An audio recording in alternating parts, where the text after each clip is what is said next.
The Duke caught her climbing out his window. "Wrong room," she whispered. He didn't let go. The Hartwell house party was everything Josephine Blackwell had expected, and nothing she wanted. 3 days of watching her youngest sister Lily charm the drawing rooms and dance floors of Kent's finest estate had left Josie exhausted in ways that had nothing to do with physical exertion. She was tired of smiling, tired of fading into wallpaper while Lily sparkled, tired of pretending she didn't notice the way eligible gentlemen's eyes slid past her copper hair and unfortunate freckles to land on Lily's golden perfection. Not that she begrudged her sister the attention. Lily deserved every admiring glance, every whispered compliment, every hopeful suitor. At 19, she possessed the kind of beauty that made poets reach for their quills and sensible men forget their own names. More importantly, she was genuinely kind, a rare combination that made her the Blackwell family's best and perhaps only hope for financial salvation. Josie adjusted her position in the window seat of the ladies' retiring room, her book abandoned in her lap as she watched the autumn rain streak down the glass. Below, the gardens of Hartwell House stretched into grey mist, their carefully manicured hedges and gravel paths dissolving into watercolour uncertainty. Much like her own future, she thought, then immediately chastised herself for the melodrama. She was 24, firmly on the shelf, and entirely at peace with her situation.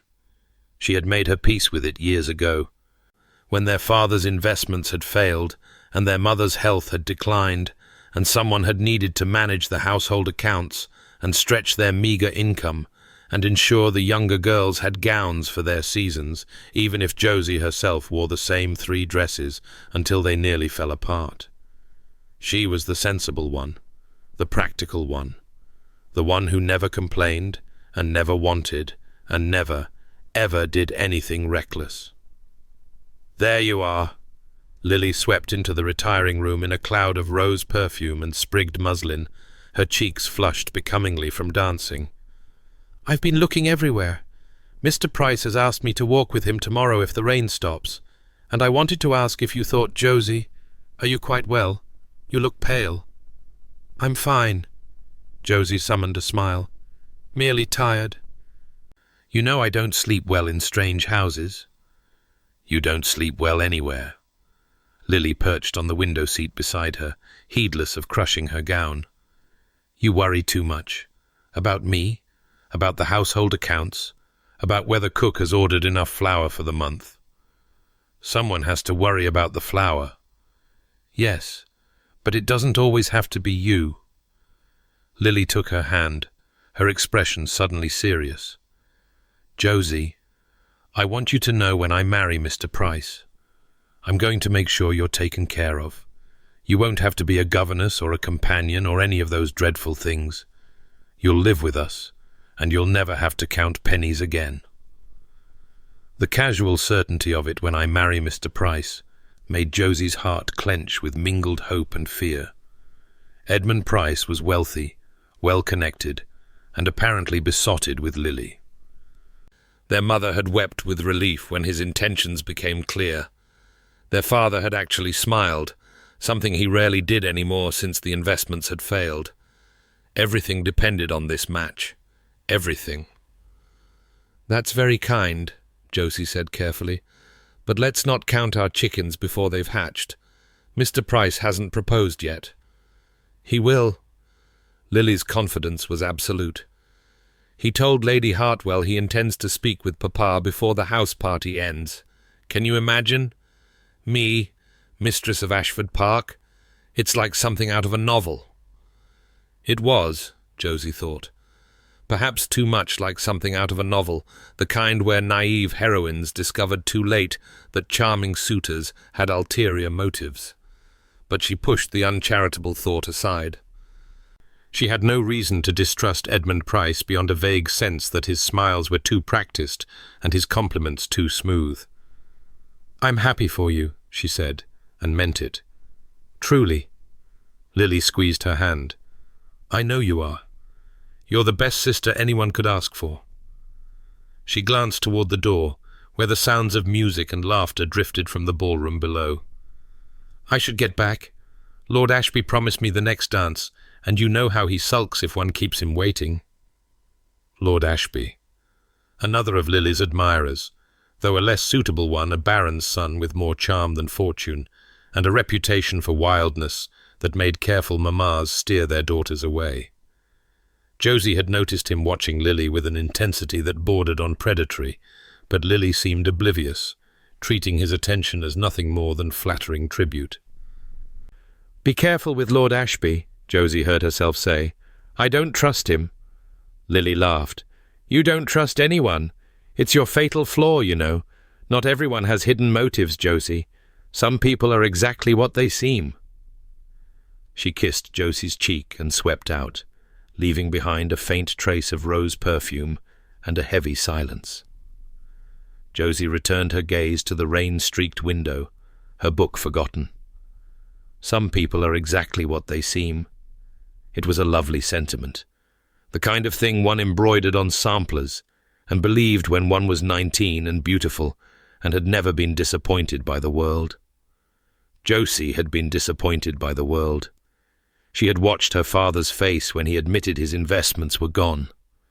She had held her mother's hand through the worst of her illness, when the doctors came less and less frequently because they could no longer afford to pay them.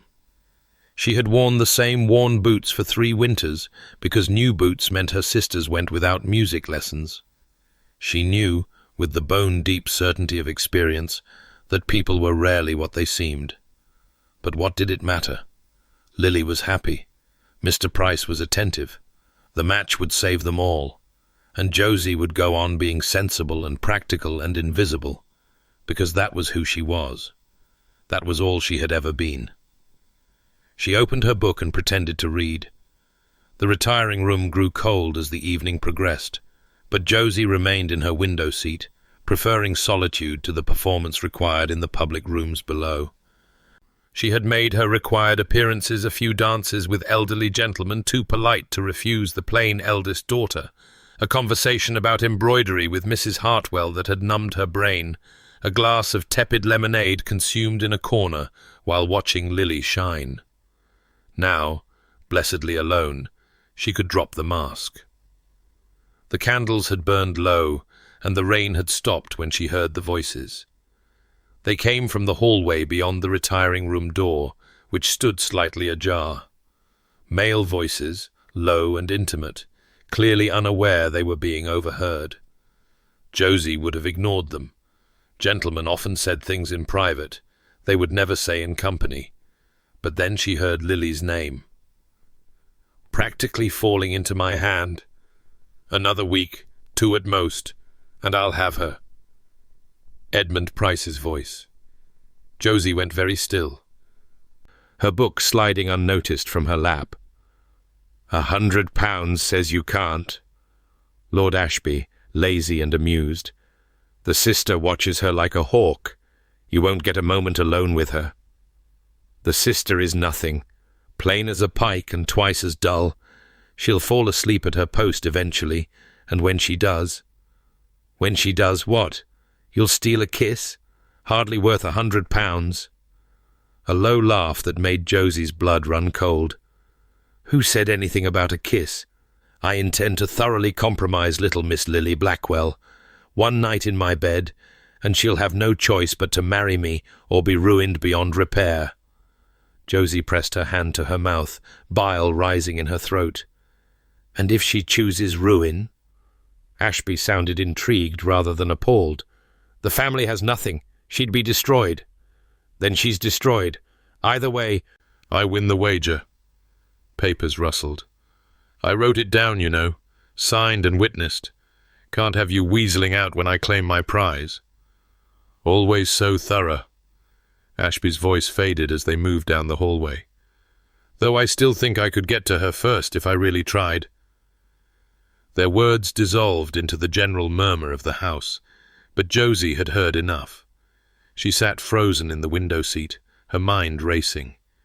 Edmund Price. The charming, wealthy, seemingly perfect Edmund Price was planning to ruin her sister. to take her innocence by design or by force, and then either trap her in marriage or discard her like refuse.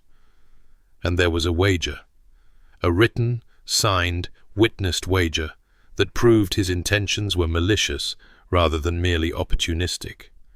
She had to warn Lily. She had to tell someone. She had to know. If she told Lily, Lily would confront Price publicly, because Lily had no guile and even less self-preservation.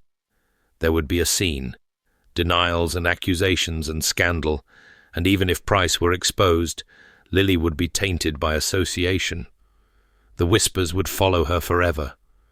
That's the girl who nearly married the man with the wager. Did she know? Was she in on it? They say she led him on. Their mother would never survive it. Their father would be destroyed. And Lily's chances of making any respectable match would vanish like morning mist. No, Josie thought. The only way to protect Lily was to obtain proof of Price's villainy without anyone knowing it existed. She needed that wager. The signed, witnessed document that would give her leverage over Price leverage she could use to make him leave quietly, to spread no rumors, to disappear from their lives forever. But how could she possibly obtain it? The answer came to her slowly, terrifyingly, impossibly. She would have to steal it.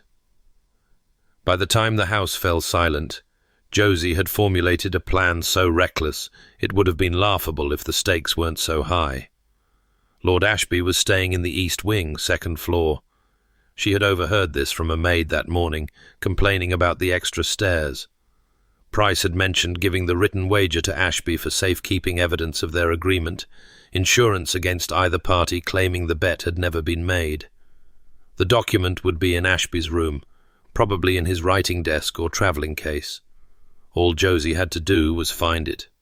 She waited until well past midnight, until the last footsteps in the hallway had faded and the last door had closed and the house had settled into the deep stillness of sleep. Then she slipped out of the room she shared with Lily, her sister's golden head motionless on the pillow, her breathing slow and peaceful, and crept into the darkened corridor. Her heart hammered against her ribs as she navigated the unfamiliar house, counting doors and praying she remembered the layout correctly.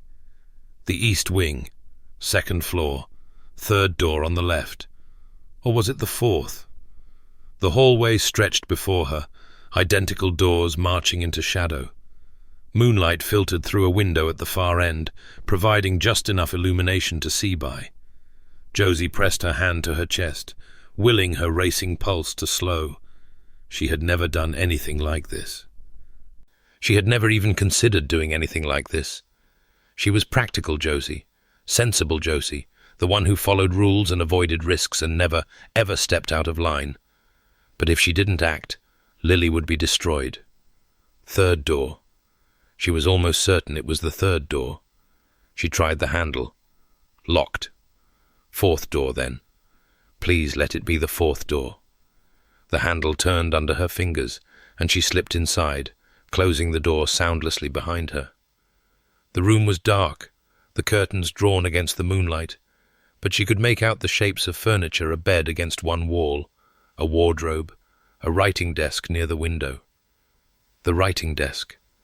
That's where she would find it. She crept forward, her bare feet silent on the carpet, and had just reached the desk when she heard breathing. Not her own. Deeper. Slower. Coming from the bed. Someone was in this room. Someone she hadn't accounted for. Josie's blood turned to ice. She froze, barely daring to breathe, her eyes straining uselessly in the darkness. Had she miscounted? Was this Price's room after all? Or had Ashby returned early from wherever rakes spent their evenings? The breathing remained steady. Whoever was sleeping hadn't woken. If she moved slowly, carefully, she might still make it to the door. Her hip caught the edge of a small table. A crystal decanter rattled. The breathing stopped. Josie ran. Not for the door too far, too obvious. She would be caught before she reached it, but for the window that was closer, that would give her escape. She yanked the heavy curtains aside and wrestled with the latch, moonlight flooding the room as she finally got it open. Fresh autumn air rushing in, and she was climbing onto the sill, swinging her legs over, her nightgown catching on something. A hand closed around her wrist. She nearly screamed. The sound caught in her throat as she twisted, trying to break free, trying to see who had caught her. But the moonlight was behind her now, and the face before her was in shadow, just dark eyes and sharp planes and a grip like iron. "Wrong room," she whispered. The words came out without thought, desperate and foolish. He didn't let go. For a long moment, they simply stared at each other. Josie's heart pounded so violently she was certain he must be able to feel it through his grip on her wrist. She was half in and half out of the window, the cold air raising goosebumps on her bare arms, her nightgown inadequate for the autumn night.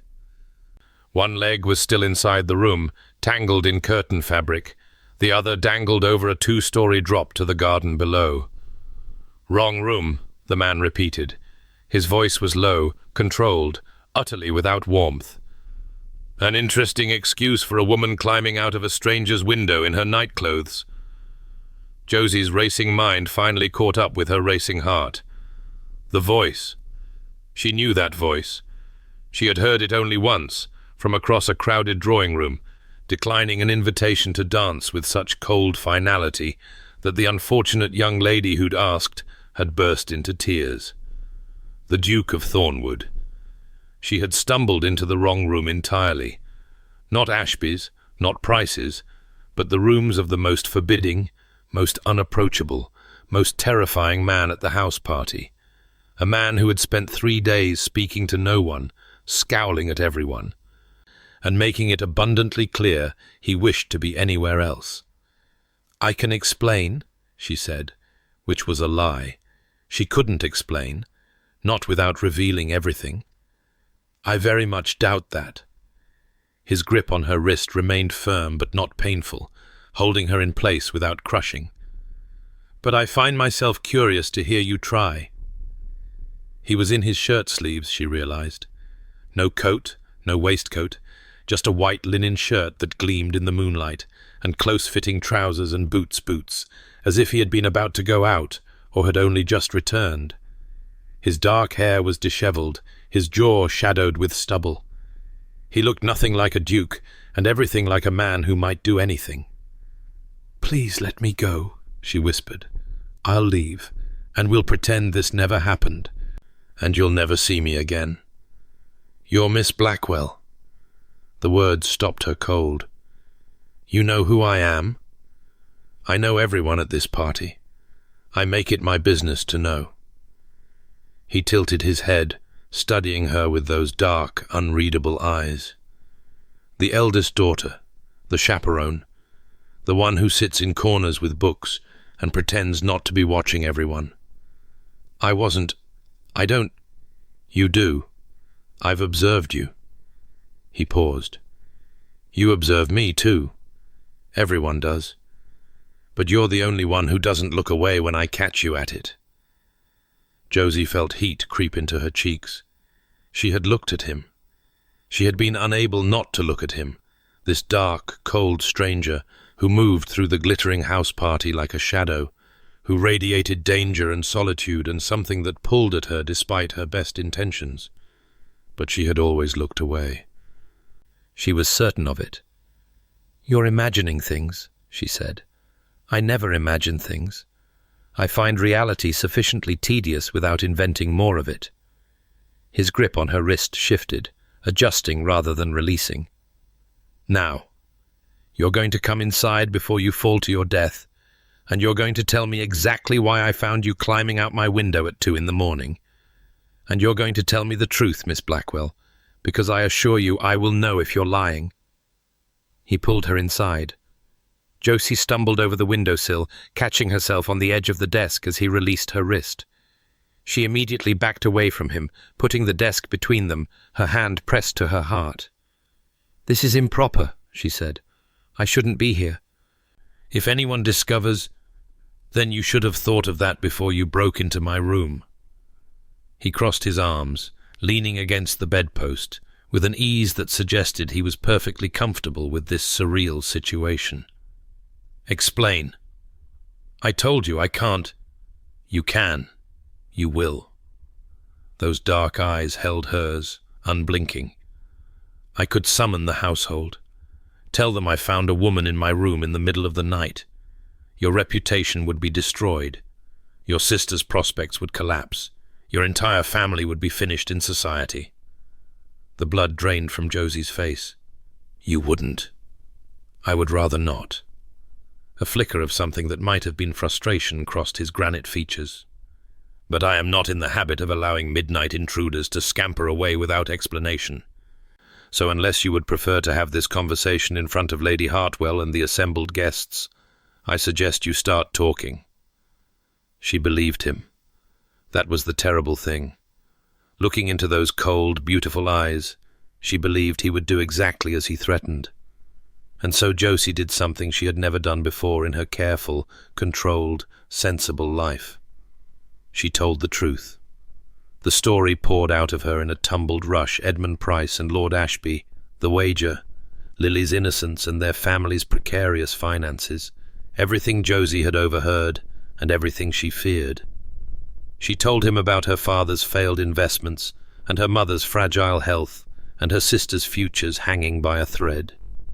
She told him about her plan to steal the wager as proof, to use it to make Price leave quietly, to protect Lily without anyone knowing she had ever been in danger. The Duke listened in silence, his expression unreadable. When she finished, trembling with the aftermath of confession, he said nothing for a long moment. Then he pushed off from the bedpost and walked to the window, staring out at the moonlit gardens below. "You miscounted the doors," he said finally. Yes, obviously. Ashby is in the room 3 doors down. You came to mine by mistake." "Yes." Her voice was barely audible. "I'm sorry. I'll go now. I'll find another way to—" "You'll find nothing." He turned back to face her, and there was something different in his expression now, something she couldn't name. "Price and Ashby are rats, but they're clever rats. If you had managed to break into Ashby's room, you would have been caught. He sleeps lightly, and he keeps a pistol under his pillow. The scandal would have been spectacular." Josie swallowed hard. "How do you know about the pistol?" "I make it my business to know." He crossed back toward her, stopping just close enough to loom. "I know everything about everyone at this house party, Miss Blackwell. I know that Edmund Price owes £12,000 to various creditors. I know that his intention to marry your sister is motivated entirely by the fortune he assumes she possesses, a fortune he will discover too late doesn't exist. I know that Lord Ashby is deeply in debt to Price, which is why he participates in these schemes despite his family's ancient name." Josie stared at him. "If you knew what they were planning, why didn't you stop them?" "Because I don't care." The words were flat, final. "I came to this house party because my aunt insisted I needed society, and I have spent every moment since regretting my acquiescence. The schemes and scandals of people like Price and Ashby are nothing to me. I have no interest in playing hero." "Then why are you telling me this? Why didn't you just let me go?" He was silent for a long moment. Then, so quietly she almost didn't hear it. "Because you remind me of someone I used to know." Before she could respond, he turned away. "The wager is in Ashby's writing desk, 3rd drawer, inside a copy of Byron's poetry. He thinks he's clever, hiding incriminating documents in books. He's not." He paused. "Ashby will be occupied for the next hour. He's losing badly at cards in the library and is too proud to walk away. If you're going to do this reckless, foolish thing, now is the time." Josie's breath caught. "You're helping me?" "I'm telling you information. What you do with it is your concern." He moved toward the door, then stopped with his hand on the handle. "The servants' staircase at the end of the hall will bring you to the east wing without passing the library. The third door on the left. The window isn't locked. Ashby insists on fresh air despite the cold. Why? The question escaped before she could stop it. You said you don't care. You said you have no interest in playing hero. So why are you doing this? He looked back at her over his shoulder, and for just a moment she saw something behind the ice in his eyes, something old and broken and achingly lonely. Because I haven't felt anything in 5 years, he said. And watching you prepare to throw yourself off a ledge to save your sister made me feel something. I'm not certain what, but it was unexpected. He opened the door. I'll provide distraction if you need it. The library is visible from the east hallway. If Ashby leaves the card game early, I'll intercept him. You'll... Josie shook her head, bewildered. Why would you do that? Because I'm curious. His voice was flat again, controlled, but his eyes held hers with an intensity that made her heart stutter. I want to see if you can actually do it. If the sensible Miss Blackwell, who sits in corners with books and never takes risks, can become someone else entirely when it matters. He left before she could respond, disappearing into the darkened hallway like a shadow. Josie stood alone in his room, trembling with adrenaline and confusion, and something else entirely, something that felt dangerously like hope. The servants' staircase was exactly where he said it would be. Josie crept through the darkness, her bare feet silent on the worn wooden steps, her heart pounding so loudly she was certain it would wake the entire household. She counted doors with trembling fingers. First, second, third. The window was unlocked. She eased it open, wincing at the slight creak of hinges, and slipped inside Lord Ashby's room. Moonlight filtered through the gap in the curtains, providing just enough light to navigate. The bed was empty, thank God. He was still at cards, and the writing desk sat against the far wall. Third drawer, copy of Byron, The Wager. Her hands shook as she pulled open the drawer. Papers rustled. She rifled through them, searching for poetry, for anything that might contain the evidence she needed. There. A slim volume, unmarked on the spine. She pulled it out and opened it to find not poems, but a folded document, covered in handwriting. The Wager. I, Edmund Price, do hereby agree to the following terms with Lord Marcus Ashby.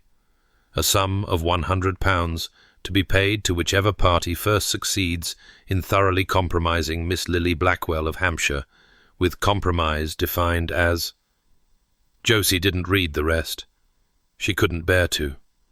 She folded the document and slipped it into the bodice of her nightgown, her skin crawling at the thought of carrying something so vile against her body. She was closing the drawer when she heard footsteps in the hallway. Voices, male voices growing closer. Panic clawed at her throat. She looked around wildly the window. She could escape through the window, but no, the footsteps were almost at the door. She would never make it in time. The door opened. Josie dove for the only hiding spot available, the narrow space between the wardrobe and the wall. She pressed herself into the shadows, holding her breath, praying her white nightgown wouldn't catch the moonlight. Told you I don't need air. I need another drink. Lord Ashby's voice, slurred with alcohol. That bastard Thornwood cleaned me out. £300. Where does a man like that learn to play cards? Perhaps if you'd quit when you were ahead. Another voice, unfamiliar. I was never ahead. He knew exactly what he was doing. Ashby stumbled toward the washstand, missing Josie's hiding spot by inches. Did you see his face? Like stone. The man has no feelings at all. It's unnatural. Josie pressed her hand to her mouth, terrified of making any sound. Get some sleep. The other man sounded bored. You can try to win it back tomorrow. Damn right I will. The door closed. Ashby moved around the room, muttering to himself, and Josie heard the splash of water, the rustle of clothing being removed. She squeezed her eyes shut, willing him to fall asleep, willing herself invisible. Minutes passed. An eternity. Finally, she heard the creak of the bed, the settling of weight, the gradual slowing of breath into snores. She waited another 10 minutes to be safe. Then, moving with infinite care, she extracted herself from her hiding spot and crept toward the window. It groaned when she pushed it open. The snoring stopped. Josie didn't wait to see if Ashby would wake fully. She threw herself through the window and onto the narrow ledge beyond, her fingers scrabbling for purchase on the stone, her bare feet seeking balance on the slippery surface. Rain had left the ledge wet and treacherous. One wrong step, and she would fall. She didn't fall. She pressed herself against the wall and inched along the ledge, away from Ashby's window, toward the safety of the servants' staircase window at the end of the wing. The night air bit at her exposed skin. Her nightgown, damp with nervous sweat, clung to her body. The wager pressed against her breast like a guilty secret. She was halfway to safety when she heard a window open behind her. "What the devil, who's there?" Ashby, awake and at his window, squinting into the darkness. Josie froze, pressing herself flat against the wall. The shadows were deep here, between windows, but if he had a candle, if he looked too closely, another window opened. Closer this time, between her and Ashby. "Is there a problem, Lord Ashby?" The Duke of Thornwood's voice, cool and disinterested. "Some of us are trying to sleep. I thought I saw something on the ledge. Perhaps you've had too much wine." A pause. "I noticed you losing rather badly at cards. It can affect one's judgment. Now see here, Thornwood. Good night, Lord Ashby."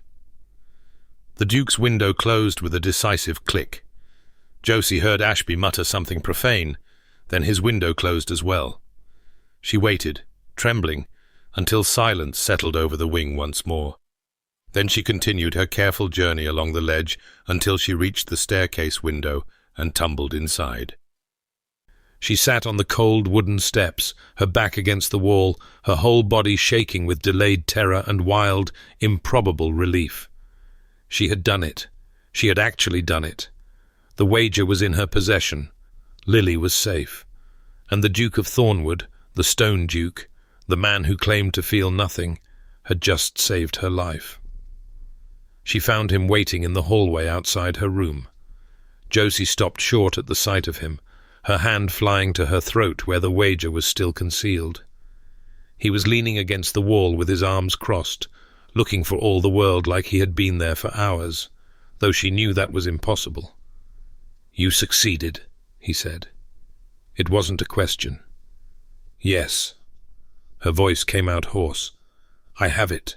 The wager. I have proof." "Good." He straightened, and for a moment she thought he would simply walk away, disappear into the shadows as abruptly as he had entered her life. Instead, he moved closer. "You're shaking," he observed. "I nearly died. Several times. But you didn't." His eyes searched her face with an intensity that made her breath catch. "You're braver than you look, Miss Blackwell. Braver than you believe yourself to be." "I'm not brave. I was terrified the entire time. That's what bravery is." He reached out slowly, as if he expected her to flinch away, and touched a strand of copper hair that had come loose from her braid, tucking it gently behind her ear. "Fear, and doing it anyway." Josie's heart stuttered. "Your Grace." "Sebastian." The name fell from his lips like a confession. "My name is Sebastian." "Sebastian," she whispered. The intimacy of it, his Christian name on her tongue, made the air between them thicken with something she couldn't name. "Why did you help me? Truly?" For a long moment, he didn't answer. His hand was still raised near her face, not touching, just hovering, as if he couldn't quite bring himself to withdraw it. 5 years ago, he said finally, my brother drowned. I could have saved him, but I didn't. I saved someone else instead, a servant who had fallen in first. I thought there was time. I thought—" He stopped. When he continued, his voice was rough. "I haven't touched anyone since. Haven't wanted to. The ice was easier. Feeling nothing was easier. And tonight?" His dark eyes met hers. "Tonight, you climbed onto my windowsill like a copper-haired apparition, desperate to save someone you love. And I thought, if I let you fall, if I let you fail, I will never forgive myself." "Not again." "Sebastian." Her hand rose without her permission, covering his where it still hovered near her face. His skin was warm beneath her fingers. She could feel him trembling, 2 tiny tremors that revealed the truth behind his stony facade. The stone duke was not stone at all. He was flesh and blood and heartbreak, hiding behind walls he had built to survive. "I should go," she whispered, "before someone finds us." "Yes." He didn't move. Neither did she. "This can never happen again. We're strangers. After tonight, you'll pretend you never met me. You'll go back to being the sensible Miss Blackwell. You'll watch your sister marry well and live a quiet life in someone else's household, and I'll go back to being the Duke who feels nothing." The words struck her like blows. He was right. This was impossible. They were from different worlds, and even if they weren't, she was nobody, a country squire's spinster daughter with no fortune and no prospects, and nothing to recommend her except copper hair and freckles and a talent for accounting. "Yes," she said, "that's what will happen." "Is it?" His thumb brushed across her cheekbone, a touch so light she might have imagined it. "Or will you lie awake tonight, as I will, wondering what might have been if we had met differently? If you had been born a duchess instead of a squire's daughter? If I had been someone other than the man who let his brother die?" "Don't." Her voice cracked. "Don't say things like that." "Why not? They're true. Because if they're true, then this tonight means something, and it can't. It can't mean anything." She pulled her hand away from his face, stepped back until the wall stopped her retreat. "We're strangers who shared one impossible night. Tomorrow you'll leave this house party and return to your estate and forget I ever existed. Will I?" He smiled then, and it transformed him, turned him from granite into something devastating, something that made her heart ache with longing. "You don't know me very well, Miss Blackwell." "Josephine." The name escaped before she could stop it. "My name is Josephine. Josie, to my family. Josie." He said it like a prayer, like a question, like something he was memorizing. "I will never forget you, Josie. That much I can promise." He stepped back. The distance between them widened into something appropriate, something safe. "Good night, Miss Blackwell." "Good night, Your Grace." He disappeared into the shadows without another word.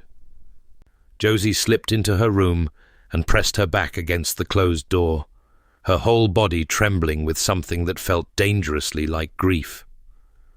On the other side of the room, Lily slept peacefully, unaware of how close she had come to destruction.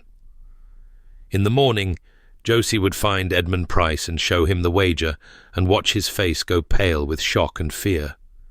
She would tell him to leave quietly, to never contact her family again, to spread no rumours about Lily or risk having his villainy exposed to all of London. In the morning, she would be sensible Josie again, practical Josie, the one who solved problems and faded into corners and wanted nothing for herself. But tonight, just for this one impossible night, she had been someone else entirely. She pulled the wager from her bodice and stared at it in the moonlight. Proof of evil and evidence of her own transformation. Then she thought of dark eyes and warm hands and a voice that said her name like a prayer. Sebastian. She was never going to be the same. The confrontation with Edmund Price was everything Josie had hoped it would be.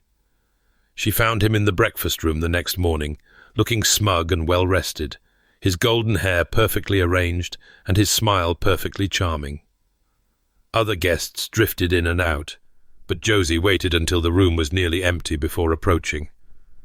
"Mr. Price, a word, if you please." His smile widened. "Miss Blackwell, what a pleasure. I hope you slept well. Better than you will, once you've seen this." She slid the folded wager across the table toward him, keeping her hand on it until she saw recognition dawn in his eyes. His face went pale, then red, then pale again. How did you... That's not your concern." Josie kept her voice low and steady, though her heart was racing. "What is your concern is what happens next. You will leave this house party within the hour. You will never contact my sister again. You will spread no rumors about her or any member of my family. And if you ever attempt something like this again with any young woman, I will ensure this document finds its way to every newspaper and drawing room in London. You can't prove—" "I can. I will." She leaned closer. "Do not mistake me for my sister, Mr. Price. Lily is kind and trusting and sees the best in everyone. I am none of those things.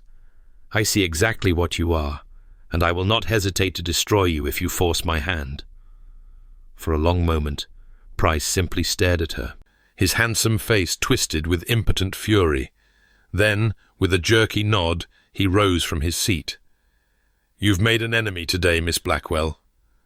"I've made many enemies today." She gathered the wager and slipped it into her pocket. "You're simply the one I care about least." He stormed out. Josie allowed herself one shaky breath, one moment of triumph, before turning toward the window that overlooked the garden and finding Sebastian standing on the other side of the glass, watching her. He was dressed properly now, in a perfectly tailored coat and immaculately tied cravat, every inch the forbidding duke she had first observed from across crowded rooms. But his eyes were warm and proud, and filled with something that looked dangerously like admiration. He inclined his head slightly, a salute, an acknowledgement. Then he turned and walked away across the garden, his long strides carrying him toward the stables where his carriage was surely waiting. He was leaving. Josie pressed her hand to the window, watching until he disappeared from view. She had known this would happen, had known from the first moment that their paths could only cross once, could only intersect for one impossible night before diverging forever. It didn't make the ache in her chest any easier to bear. Behind her, she heard Lily's voice calling her name, bright and happy and blissfully unaware of the disaster that had been averted. Josie composed her features into something appropriately sisterly and turned away from the window. But she didn't stop thinking about dark eyes and warm hands. She didn't stop thinking about Sebastian. She didn't stop hoping against all reason, against all sense, against everything she knew to be true, that somehow, someday, their paths might cross again. 3 weeks later, he came for her. Josie was in her father's study, reviewing the household accounts as she had done every Tuesday for the past 8 years, when the butler appeared with an expression that could only be described as alarmed. "There's a gentleman here to see you, miss." "A gentleman?" Josie frowned. No one came to see her. No one ever came to see her. "Who is it?" "The Duke of Thornwood, miss." The quill slipped from her fingers. "He says he has a business proposition," the butler continued, clearly baffled. "Something about horses?" Josie rose from her chair on legs that felt suddenly unreliable. Tell him. I'll be there shortly." She made it to the hall mirror before her composure cracked. She was wearing her oldest dress, the grey one with the turned cuffs. Her hair was escaping its pins in copper wisps. She looked exactly like what she was, a country spinster with ink-stained fingers and no prospects. She didn't care. She walked into the parlour where Sebastian stood by the window, looking wildly out of place in her family's modest home, and felt her heart turn over in her chest. "Miss Blackwell." He turned at her entrance, and there it was, that ghost of a smile, the one that transformed his harsh features into something devastating. "Your Grace." She was proud of how steady her voice sounded. "My butler mentioned something about horses?" "A fiction, I'm afraid. Though I can certainly invent a need for your family's expertise in horse breeding if it would make this more conventional." He crossed the room in 3 long strides, stopping just close enough to be improper.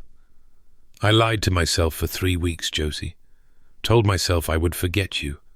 Told myself you were a fever dream, an anomaly, a moment of madness I should put behind me.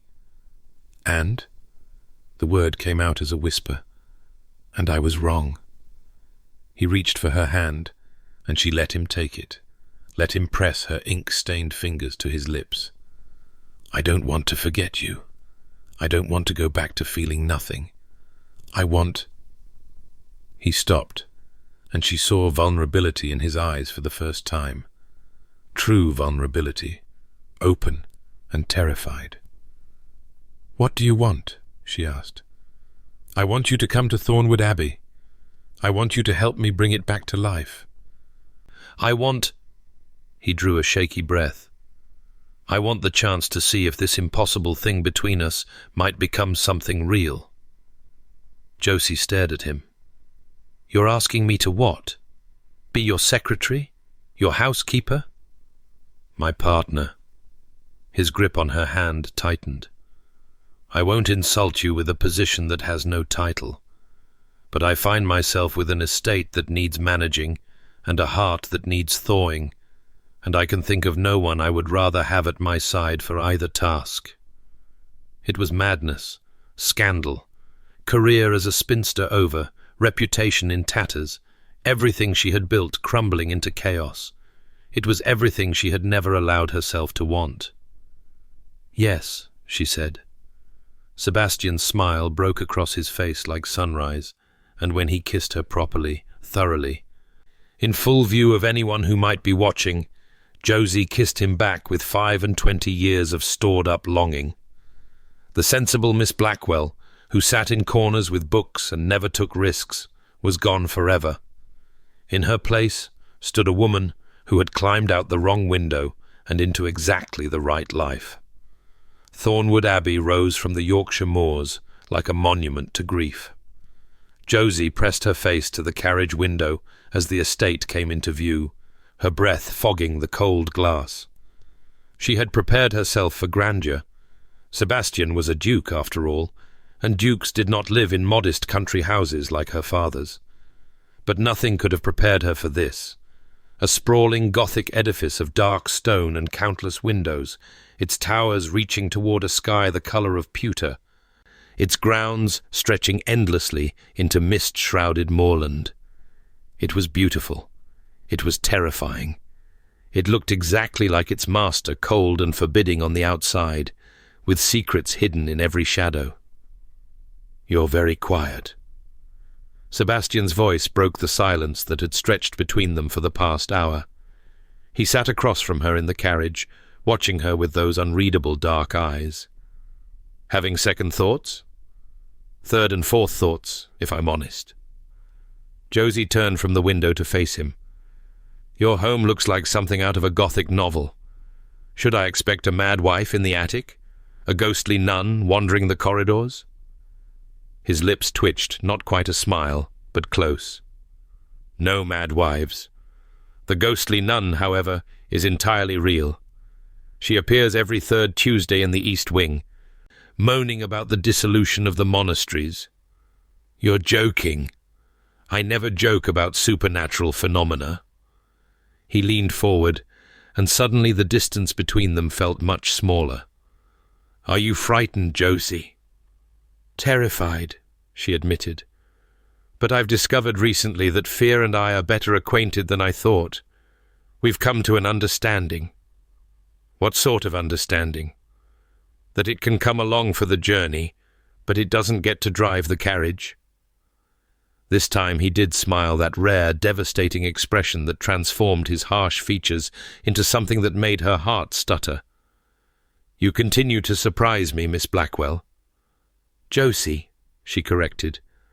"If I'm to live in your house and manage your affairs, I think we're beyond Miss Blackwell." "Josie, then."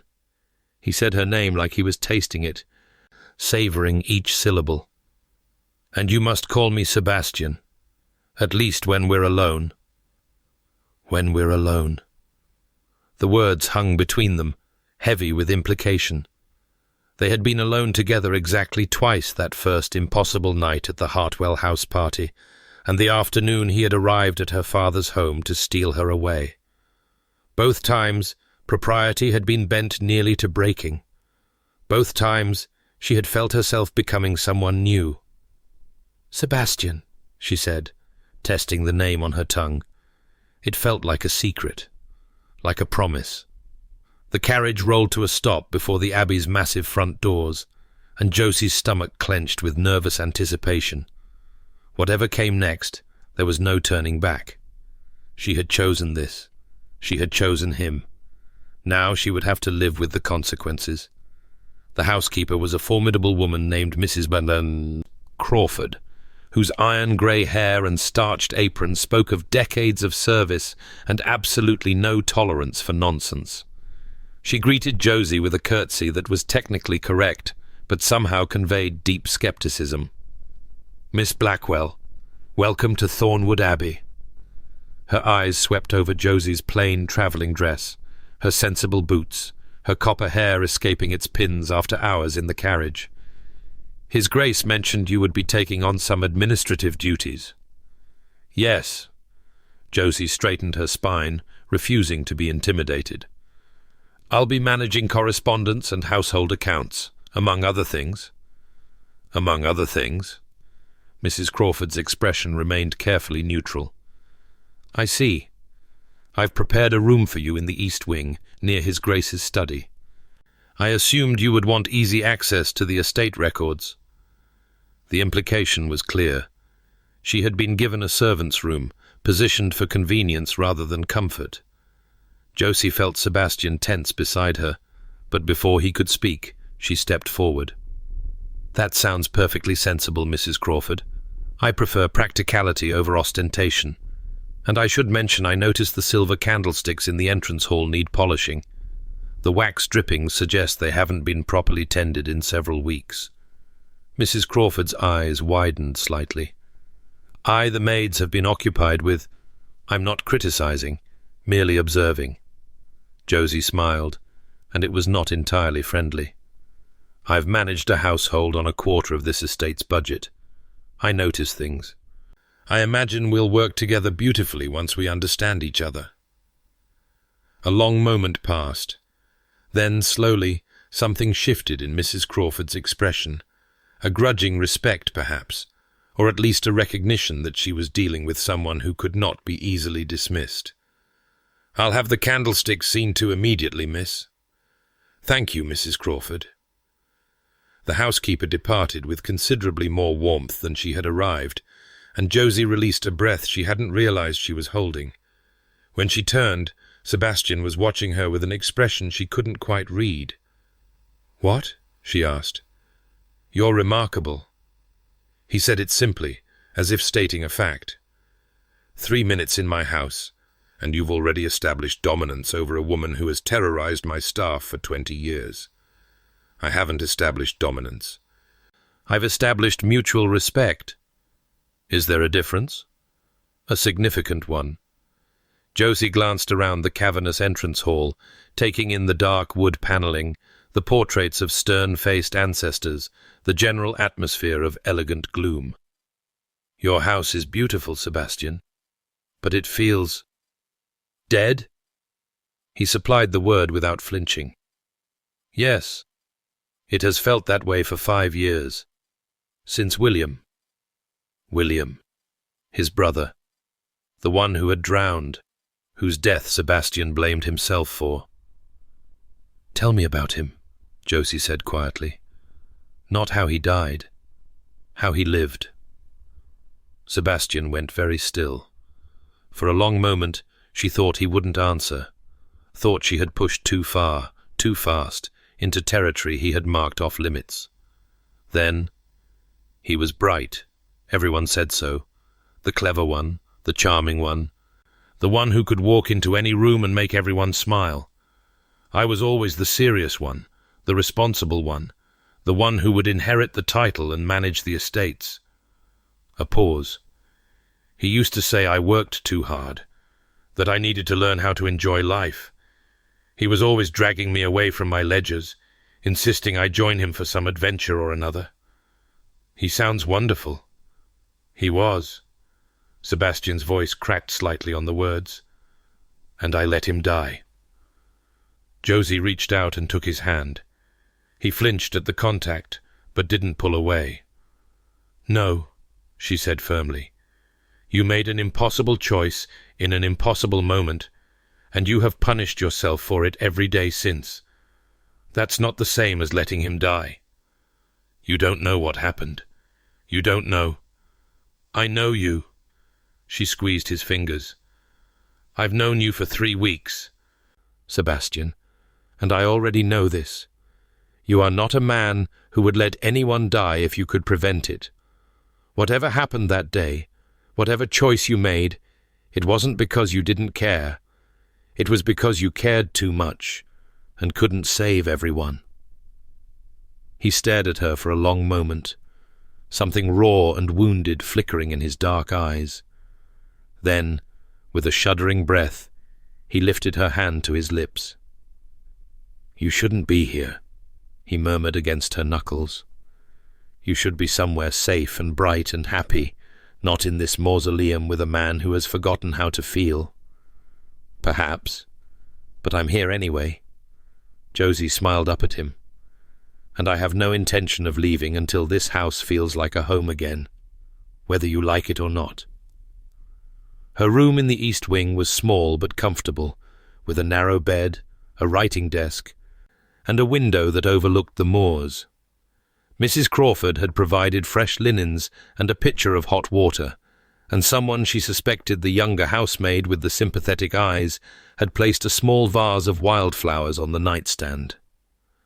Josie unpacked her modest belongings and tried not to think about how very far from home she was. 3 weeks ago, she had been sensible Miss Blackwell, the eldest daughter who never did anything wrong. Now she was living in a duke's household, in an ill-defined position that would scandalize her mother into an early grave if she knew the truth. She had told her family she had accepted a position as secretary to a wealthy widow, a lie that had required Sebastian's assistance to construct, complete with forged letters of recommendation and a fictional employer whose name would satisfy her mother's endless questions. The deception sat uneasily in her stomach. She had never lied to her family before, not about anything important. But what choice did she have? The truth was impossible. I'm going to live with the Duke of Thornwood because he kissed me, and I can't stop thinking about him, and I want to see if love is real. She couldn't say that. She couldn't even think it without blushing. A knock at the door startled her from her thoughts. She opened it to find a young woman about her own age, with dark hair, bright eyes, and an expression of barely contained curiosity. Miss Blackwell, I'm Sarah, the upstairs maid. Mrs. Crawford sent me to see if you need anything, but honestly, I mostly wanted to get a look at you. She grinned, entirely unrepentant. You're the first new person to arrive at Thornwood in ages. Everyone's dying to know who you are and why His Grace brought you here. I'm here to help with the estate administration, Josie said carefully. Right. Administration. Sarah's grin widened. And I'm here to polish the silver. We all have our stories, don't we? Josie couldn't help but smile. You're very direct for a housemaid. Mrs. Crawford despairs of me constantly, but I grew up on the estate. My mum was cook here for 30 years, and His Grace has known me since I was in leading strings. He tolerates my impertinence. Sarah's expression softened. He's a good man, you know, under all that ice, The servants remember him from before, when he used to smile and laugh like a normal person. We all miss that version of him." "What happened?" Josie asked, though she already knew. "To change him, I mean." "Lord William drowned 5 years ago next month." Sarah's voice dropped to a near whisper. "His grace was never the same after. None of us were, really. Lord William was the sunshine in this house. When he died, he took all the light with him. And no one has tried to bring it back." "We've tried." Sarah shrugged helplessly. "But grief has a way of settling in, doesn't it? Like dust in corners. After a while you stop noticing it's there." Josie nodded slowly, a plan beginning to form in her mind. "Sarah, I'm going to need your help, and probably Mrs. Crawford's too, eventually. I have some ideas about this house." "What sort of ideas?" "The sort that involve opening windows and cutting flowers and reminding everyone that life goes on, even after loss." Josie met Sarah's eyes steadily. "I'm going to bring this house back to life, Sarah, and I'm going to need allies." Sarah's grin returned, brighter than before. "Miss Blackwell, I think you and I are going to get along wonderfully." The estate records were a disaster. Josie discovered this on her second day at Thornwood, when Sebastian finally granted her access to his study and the mountain of papers that had accumulated there over 5 years of neglect. Ledgers lay open on every surface, their columns incomplete and their figures contradictory. Letters from tenants and tradesmen spilled from pigeonholes, many of them clearly unanswered. The estate steward's quarterly reports were stacked haphazardly on a side table, their seals unbroken. "Good Lord!" Josie stared at the chaos in disbelief. "How have you been managing this place?" "Badly, apparently." Sebastian stood in the doorway, watching her reaction with something like embarrassment. "My steward handles the day-to-day operations. I'm meant to review his reports and make decisions about larger matters. I haven't been attentive." "That's one word for it." Josie picked up a letter at random and scanned its contents. "This is from your solicitor in London. It's dated 6 months ago. He's asking for authorization to renew the lease on 3 tenant farms. Did you ever respond?" "I don't remember." "Sebastian." She set the letter down with careful control. "This estate employs dozens of people. Hundreds. If you count the tenant farmers and their families, their livelihoods depend on you making decisions. You can't just stop." "I didn't stop. I delegated." "Delegating requires oversight. You've simply abdicated." The words came out sharper than she intended, and she saw him flinch. "I'm sorry. I didn't mean—" "No, you're right." He moved into the room, his expression bleak. "I know I've been failing. I've known for years. I simply couldn't bring myself to care. Because caring hurts. Because caring means engaging with the world. And the world is where William died." Josie's heart clenched. She crossed the room and took his hands, ignoring the impropriety of it. "Listen to me," she said quietly. "You are not responsible for William's death. Whatever happened, whatever choice you made, you were trying to save lives. That doesn't make you a murderer. It makes you a man who was faced with an impossible situation and did the best he could." "You don't know?"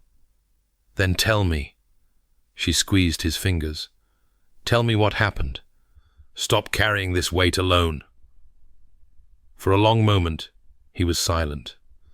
She could see the war playing out behind his eyes, the desperate desire to unburden himself, fighting against 5 years of carefully constructed walls. Finally, in a voice barely above a whisper, he began to speak. "We were at the lake," Sebastian said. "William and I, along with several servants. It was early autumn, sunny and warm. William had insisted on taking the boat out. He loved sailing, always had, and I had agreed because I could deny him nothing. I never could." Josie guided him to a chair and settled him into it, then took the seat across from him. She didn't speak, didn't push. She simply waited. The storm came out of nowhere. One moment the sky was clear. The next, the wind was howling and the waves were crashing over the bow. The boat capsized. We were all thrown into the water. Sebastian's voice had gone flat, mechanical, as if he were reciting someone else's story. I surfaced and saw two people struggling. One was Thomas, our footman. The other was William. They were both going under. I had to choose. Sebastian. I chose Thomas. The words came out raw, broken. I chose the servant over my brother, because Thomas was closer, because I thought I could reach William after, because I made a split-second decision, and I made the wrong one. That's not. By the time I got Thomas to shore, William was gone. I dove back in. I searched for hours. I nearly drowned myself trying to find him. Sebastian's hands were shaking in hers. They found his body 3 days later, washed up on the other side of the lake. And every day since, I have asked myself, what if I had chosen differently? What if I had swum for William instead? Then Thomas would be dead. Josie kept her voice gentle but firm. You didn't choose to let William die, Sebastian. You chose to save the person you could reach. That's not murder. That's mathematics. He was my brother. And Thomas is someone's son, someone's friend, someone who is alive today because you made an impossible choice in an impossible moment. She lifted one hand to his face, forcing him to meet her eyes. You are not a villain for failing to save everyone.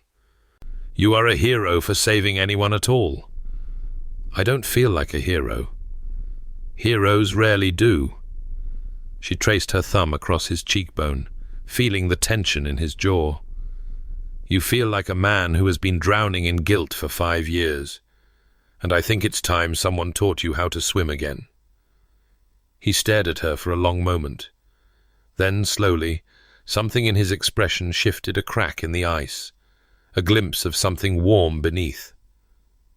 How do you do that? He asked quietly. Do what? Make me believe things might get better, even when everything in me says they won't. Josie smiled. It's a gift. Also, I'm very stubborn. Ask my sisters.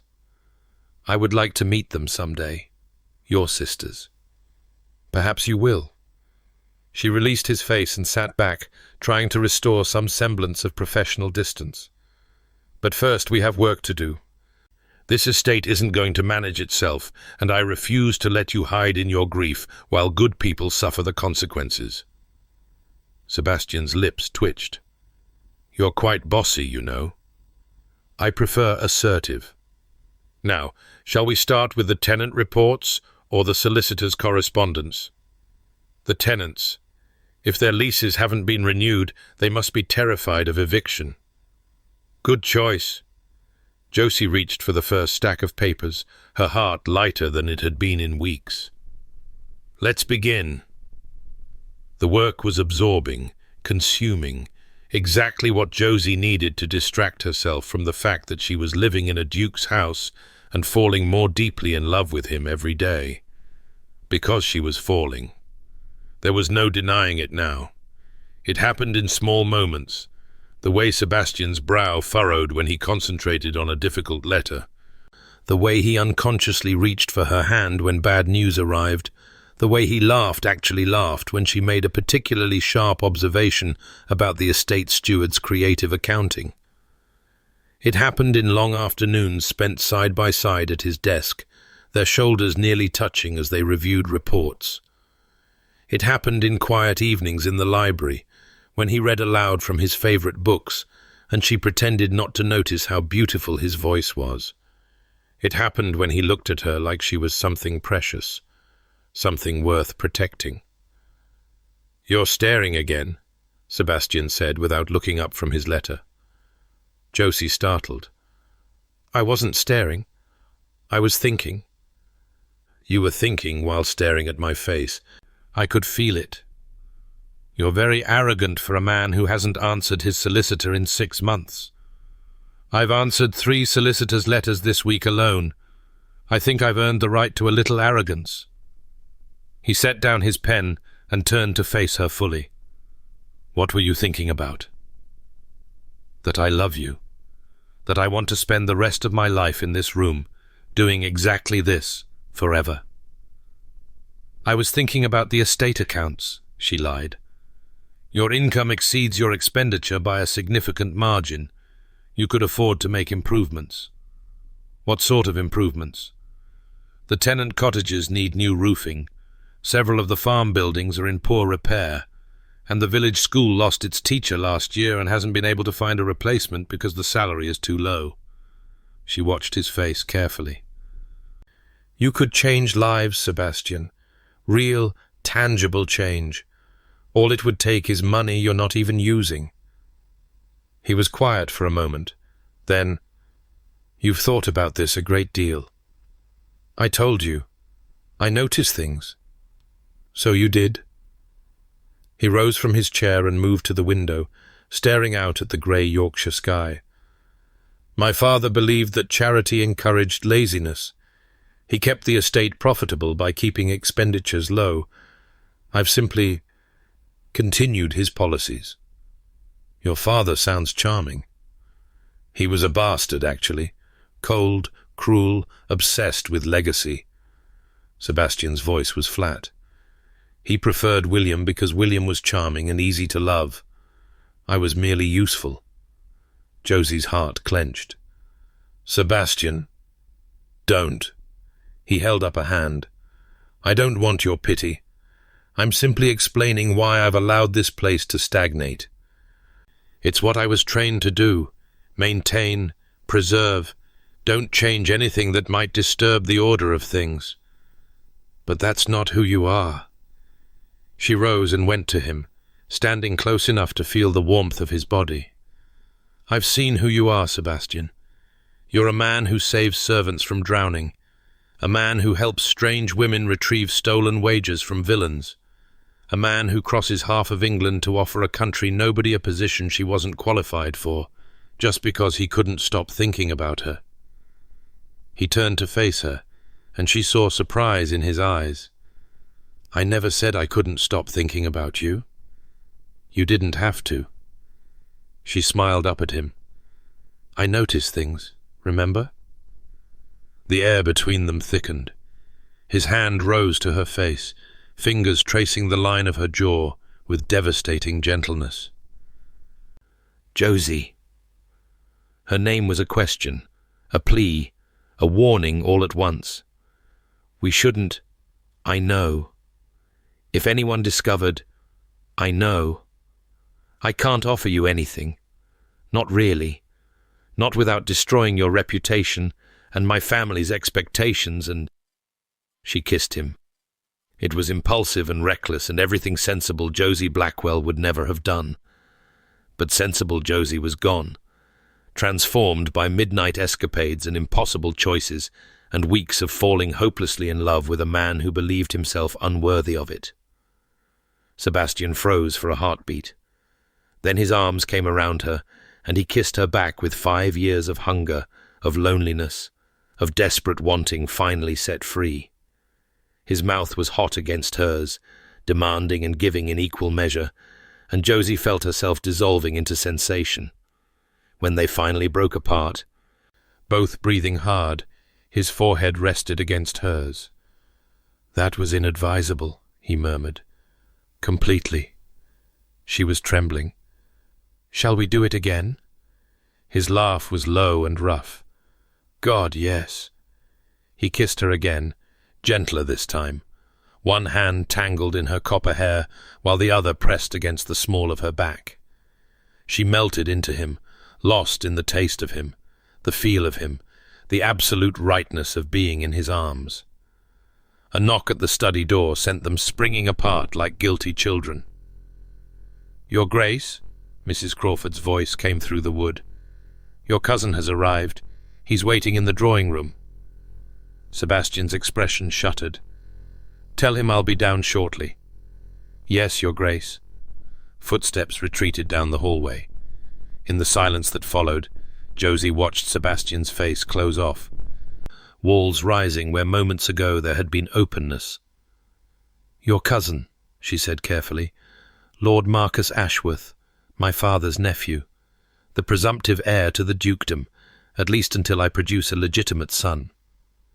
Sebastian straightened his cravat with sharp, angry movements.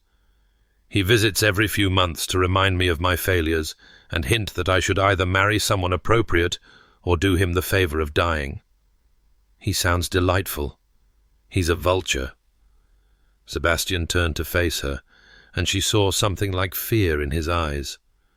"Josie, you can't let him know about us, about any of this. If he realizes you're more than a secretary, he'll use it. He'll destroy you to get to me." "There's nothing to know," she said, even though they both knew it was a lie. "I'm here to manage your estate." "Nothing more." "Nothing more." He repeated the words like a curse. "Yes, that's what we'll tell him." He left the study without another word, and Josie sank into his abandoned chair, her lips still tingling from his kisses and her heart heavy with foreboding. She had known this couldn't last, had known from the first moment that she was playing a game she couldn't win, but she hadn't expected it to hurt this much when reality came crashing in. Lord Marcus Ashworth was everything Josie expected and nothing she wanted. She observed him from a doorway that evening, watching as he held court in the drawing-room with Sebastian seated stiffly across from him. Marcus was handsome in a calculated way, golden hair artfully arranged, features pleasantly symmetrical, smile exactly 3 degrees too wide to be genuine. He looked like a portrait of an aristocrat, painted to impress rather than to capture truth. His daughter sat beside him, a pale young woman named Lady Helena, who watched Sebastian with hungry eyes and never spoke unless her father permitted it. "You're looking well, cousin," Marcus was saying. "Country air agrees with you, though I must say, I was surprised to hear you've hired a new secretary, a female secretary no less." "Miss Blackwell comes highly recommended," Sebastian said flatly. "She's transformed the estate management in a matter of weeks. I'm sure she's very efficient." Marcus's smile took on a knowing edge. "Still, one does wonder about the propriety of having an unmarried woman in residence. People will talk." "People always talk. I've long since stopped caring." "Perhaps that's the problem." Marcus leaned forward, his expression suddenly intent. "You've stopped caring about everything, Sebastian. Your reputation, your responsibilities, your duty to continue the family line." A pause. "Helena is 19 now, accomplished, beautiful, from an excellent family. It would be a suitable match." Lady Helena coloured prettily, her eyes fixed on her lap. Sebastian's jaw tightened. "I'm not in the market for a wife." "You should be. You're 32 years old with no heir. If something happened to you tomorrow, the title would pass to me, and I confess I have no interest in shouldering your burdens." Marcus spread his hands.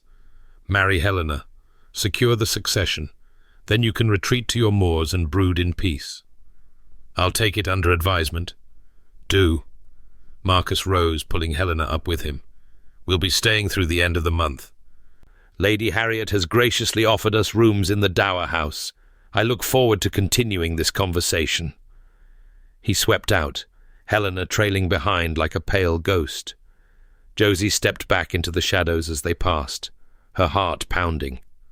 Marcus hadn't noticed her, or if he had, he'd dismissed her as a servant, but she had noticed him, had noticed the calculation in his eyes, the oily charm that overlay something darker.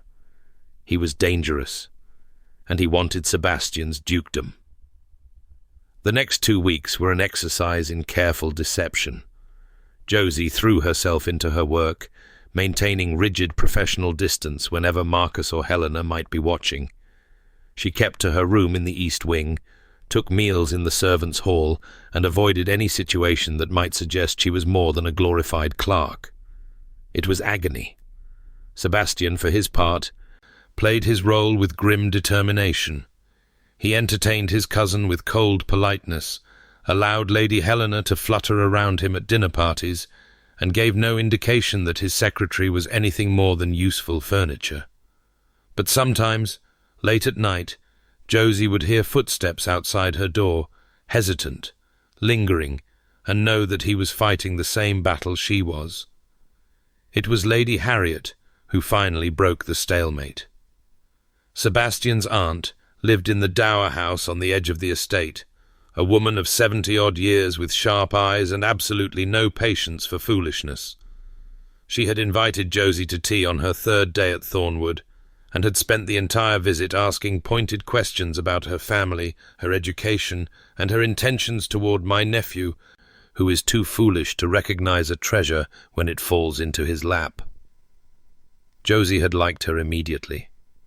Now, 2 weeks into Marcus's unwelcome visit, Lady Harriet summoned Josie to the dower house with a cryptic note that read simply, "We need to talk. Come immediately. Bring biscuits." Josie brought biscuits. "Sit down, child."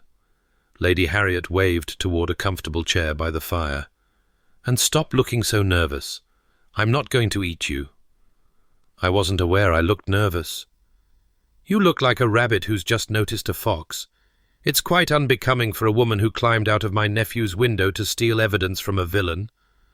Lady Harriet smiled at Josie's shocked expression. "Oh, yes, I know all about that. Sebastian tells me everything eventually. I'm the only person left in the world he trusts." "I didn't realize that he talks to me." "He didn't, for years. After William died, he stopped talking to anyone.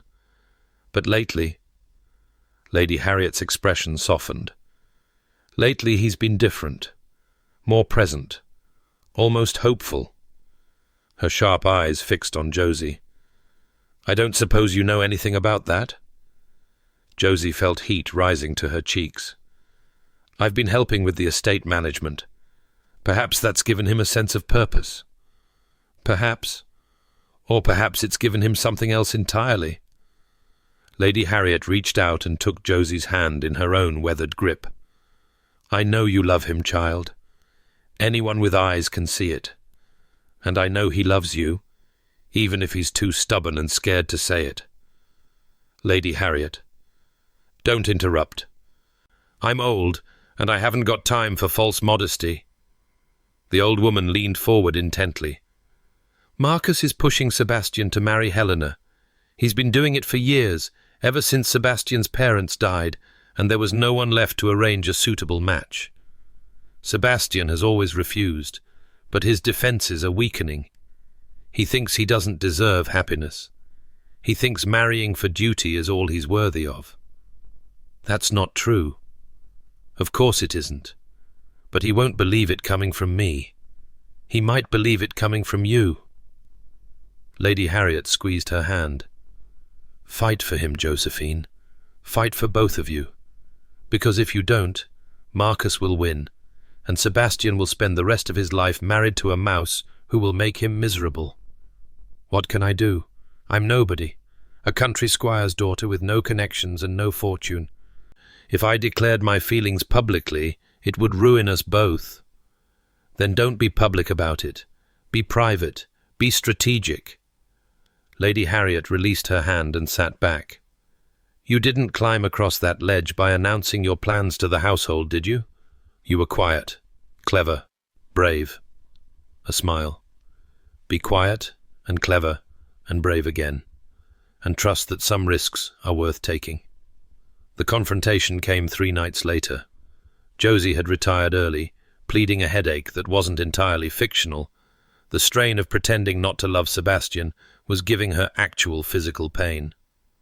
She was sitting at her writing desk, composing a letter to Lily about the fictional widow's fictional household, when her door opened without warning. Sebastian stood in the doorway, still dressed for dinner, his cravat loosened and his dark hair dishevelled. He looked wild, desperate. Marcus has given me an ultimatum, he said without preamble. He's threatened to contest my management of the estate if I don't announce my engagement to Helena by the end of the month. Josie's heart stuttered. Can he do that? He can try. The suit would be frivolous. I've done nothing wrong, but the scandal would be devastating. Investigations, hearings, every detail of my life dragged before Parliament. Sebastian's voice was ragged. Including you. I'm just your secretary. You're the woman I love.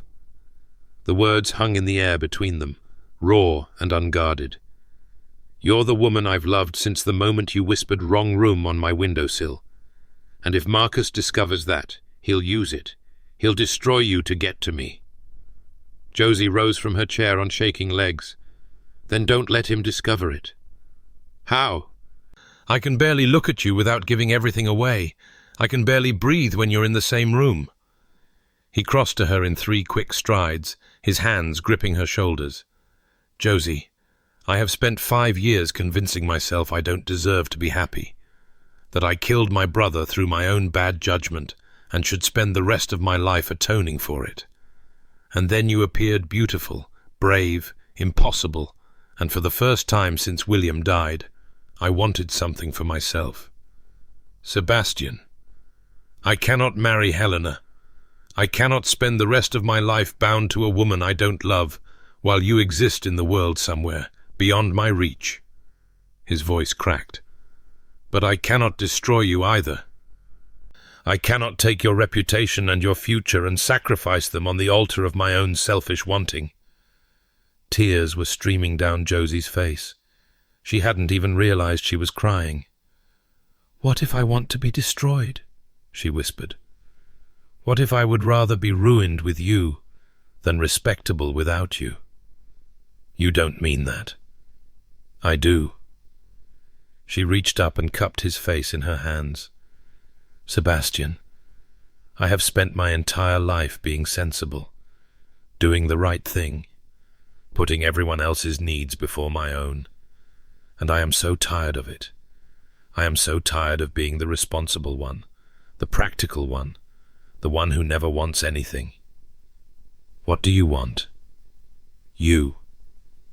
The word came out like a prayer. I want you. I want to wake up beside you and argue with you about estate accounts and grow old watching you smile more often. I want a life that's mine, not a life I've borrowed from other people's expectations. Josie, I love you. She said it clearly, firmly, without shame. I love you, Sebastian Ashworth, and I don't care what it costs. He kissed her then, not gently, not carefully, but with all the desperate hunger of a man who had been starving and finally found sustenance. She kissed him back with equal fervour, pouring everything she felt into the press of her lips against his. When they finally broke apart, both breathless, his forehead rested against hers. I cannot ask you to sacrifice everything for me, he murmured. You didn't ask. I offered. It's not that simple. No, she agreed. It isn't. But nothing worth having ever is. He pulled back slightly, his dark eyes searching her face. I need time. To think. To plan. Marcus cannot be allowed to win, but neither can I throw you to the wolves without protection. What kind of protection? The kind that makes you untouchable. A ghost of a smile crossed his lips. Will you trust me, Josie? For a little longer? She wanted to argue, wanted to demand answers, explanations, assurances. But she looked into his eyes and saw something she had never seen there before. Hope. I trust you, she said. He kissed her once more, soft, sweet, a promise. And then he was gone, leaving her standing alone in her small room, with her heart pounding and her future uncertain. Whatever came next, she had told him the truth. She loved him, and she would face whatever consequences that love demanded. The letter arrived from her family 3 days later, forwarded from the fictional widow's fictional address. Lily was engaged. The wedding was in 6 weeks. And Josie's presence was required, not just desired, but desperately needed, according to her mother's increasingly frantic postscript. She showed the letter to Sebastian in his study, watching his face as he read. "You have to go," he said quietly. "I know. Your sister needs you. Your family needs you. I know." She took the letter back, folding it carefully. "But I don't want to leave. Not now. Not when everything is so uncertain. Perhaps it's better this way." He rose from his chair and moved to the window, his back to her. "Some distance. Some time to think clearly. Is that what you want? Distance? I want you safe." He turned to face her, and she saw the conflict in his eyes. "I want you far from Marcus's scheming and society's whispers and everything that could hurt you. And I want—" His voice broke. "I want you here. With me, every moment of every day. But I can't have both. Sebastian, go to your sister's wedding. Be with your family. Remember what normal feels like." He crossed the room and took her hands in his. "And when you come back, if you come back, I will have a plan. A way forward that doesn't require you to sacrifice everything. And if there is no such way, then we'll make one." He lifted her hands to his lips. "I love you, Josie. I should have said it before. I should have said it 1,000 times. But I was afraid that saying it aloud would make it real, and real things can be lost. I'm not going anywhere. Not yet. But you might. Once you remember what it's like to be Miss Blackwell of Hampshire instead of whatever impossible thing you've become here." His smile was sad. "I won't blame you if you choose safety. I won't blame you if you decide I'm not worth the risk." Josie stepped closer, close enough to feel the warmth of his body, and looked up into his dark, troubled eyes. "I climbed out a window for you," she said quietly. "I crossed a ledge in my nightgown. I lied to my family and travelled across England and fell in love with a man everyone calls the Stone Duke. Do you really think a few weeks apart will change my mind? I think you deserve better than a broken man who can barely manage his own estate, let alone—" She kissed him. Not gently, she was tired of gentle, but fiercely, desperately, pouring everything she felt into the press of her lips. He responded in kind, his arms coming around her, pulling her close, and for one perfect moment, nothing else existed. When they finally separated, both breathing hard, she pressed her hand against his chest and felt his heart racing beneath her palm. "I'll go to the wedding," she said. "I'll be with my family. I'll remember what normal feels like. And then I'll come back to you, Sebastian, because you're worth more than normal. You're worth everything."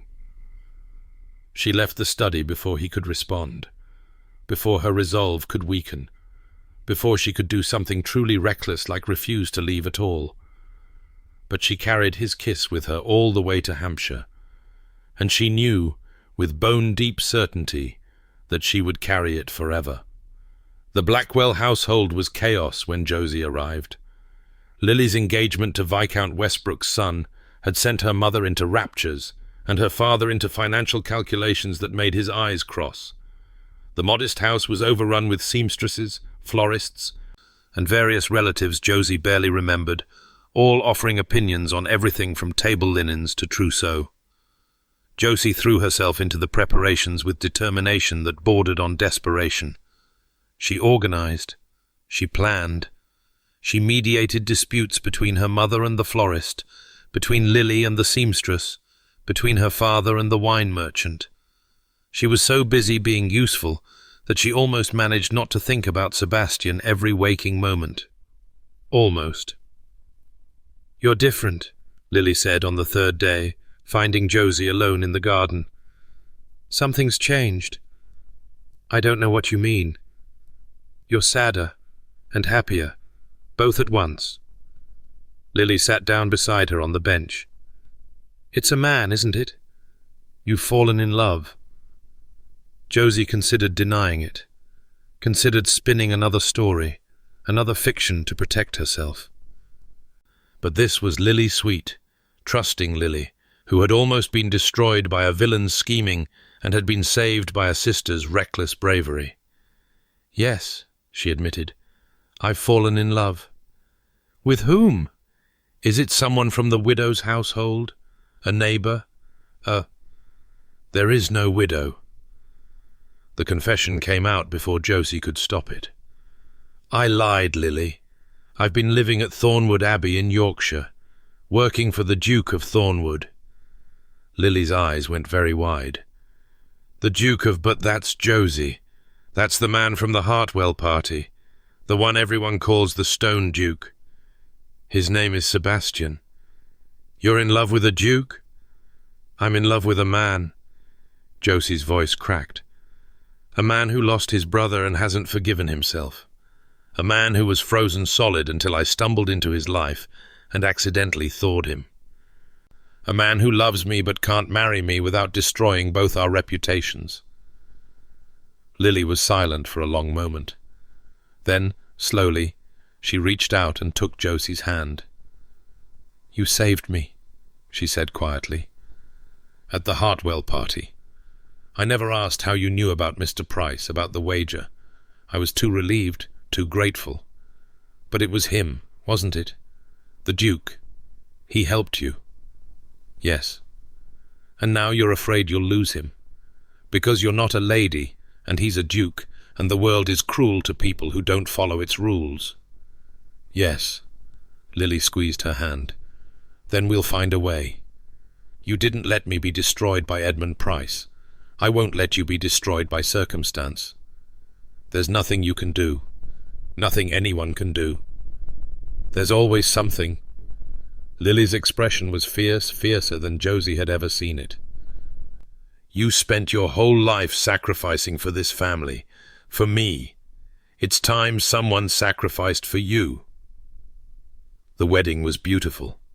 Lily married her Viscount's son beneath a canopy of autumn flowers, her face radiant with joy, her voice steady as she spoke her vows.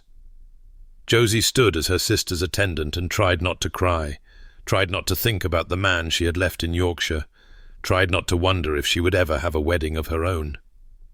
The breakfast afterward was loud and cheerful, full of congratulations and toasts and the general chaos of a family celebration. Josie smiled until her face ached and answered questions about her position with the widow and pretended that everything was fine. She was pouring herself a glass of wine she desperately needed when she heard the murmur begin. It started at the edges of the room, whispers, turned heads, a ripple of surprise that spread like water on glass. Josie looked up, confused, and saw her mother standing frozen in the doorway, her face a mask of shock. "Josephine," her mother managed, there's someone here to see you." Josie set down her wine glass. Her heart was pounding, though she didn't know why. She walked to the doorway and found Sebastian standing in her family's modest entrance hall, looking wildly out of place in his perfectly tailored coat and immaculately tied cravat, his dark eyes finding hers with an intensity that stole her breath. "Josie." He said her name like a prayer, like a question, like an answer all at once. "I couldn't wait. I tried, but I couldn't. I had to see you.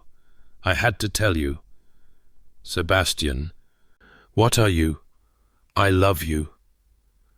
The words came out loud enough for everyone to hear, her family, the wedding guests, the servants gathered in doorways. "I love you, Josephine Blackwell, and I am done being afraid of it." He dropped to one knee. The room went absolutely silent. "I am broken," he said. "Difficult. Damaged by grief and guilt and 5 years of refusing to feel. I cannot promise I will be easy to love, but I can promise that I will spend every day of my life trying to deserve you. I can promise that I will never stop fighting for us. And I can promise—" His voice cracked. I can promise that you are worth more to me than my reputation, my position, my family's expectations, or anything else the world might demand I sacrifice." Josie's hands were shaking. Tears were streaming down her face. "Sebastian, marry me, Josie." He held up a ring, a simple band of gold with a single emerald, nothing like the ornate jewels a duchess should wear. "Be my wife. Be my partner. Be the woman who makes me want to live again." 100 responses flooded her mind. Practical objections, social considerations, the 1,000 reasons why this was impossible, inadvisable, insane. She ignored all of them. "Yes," she said. The room erupted.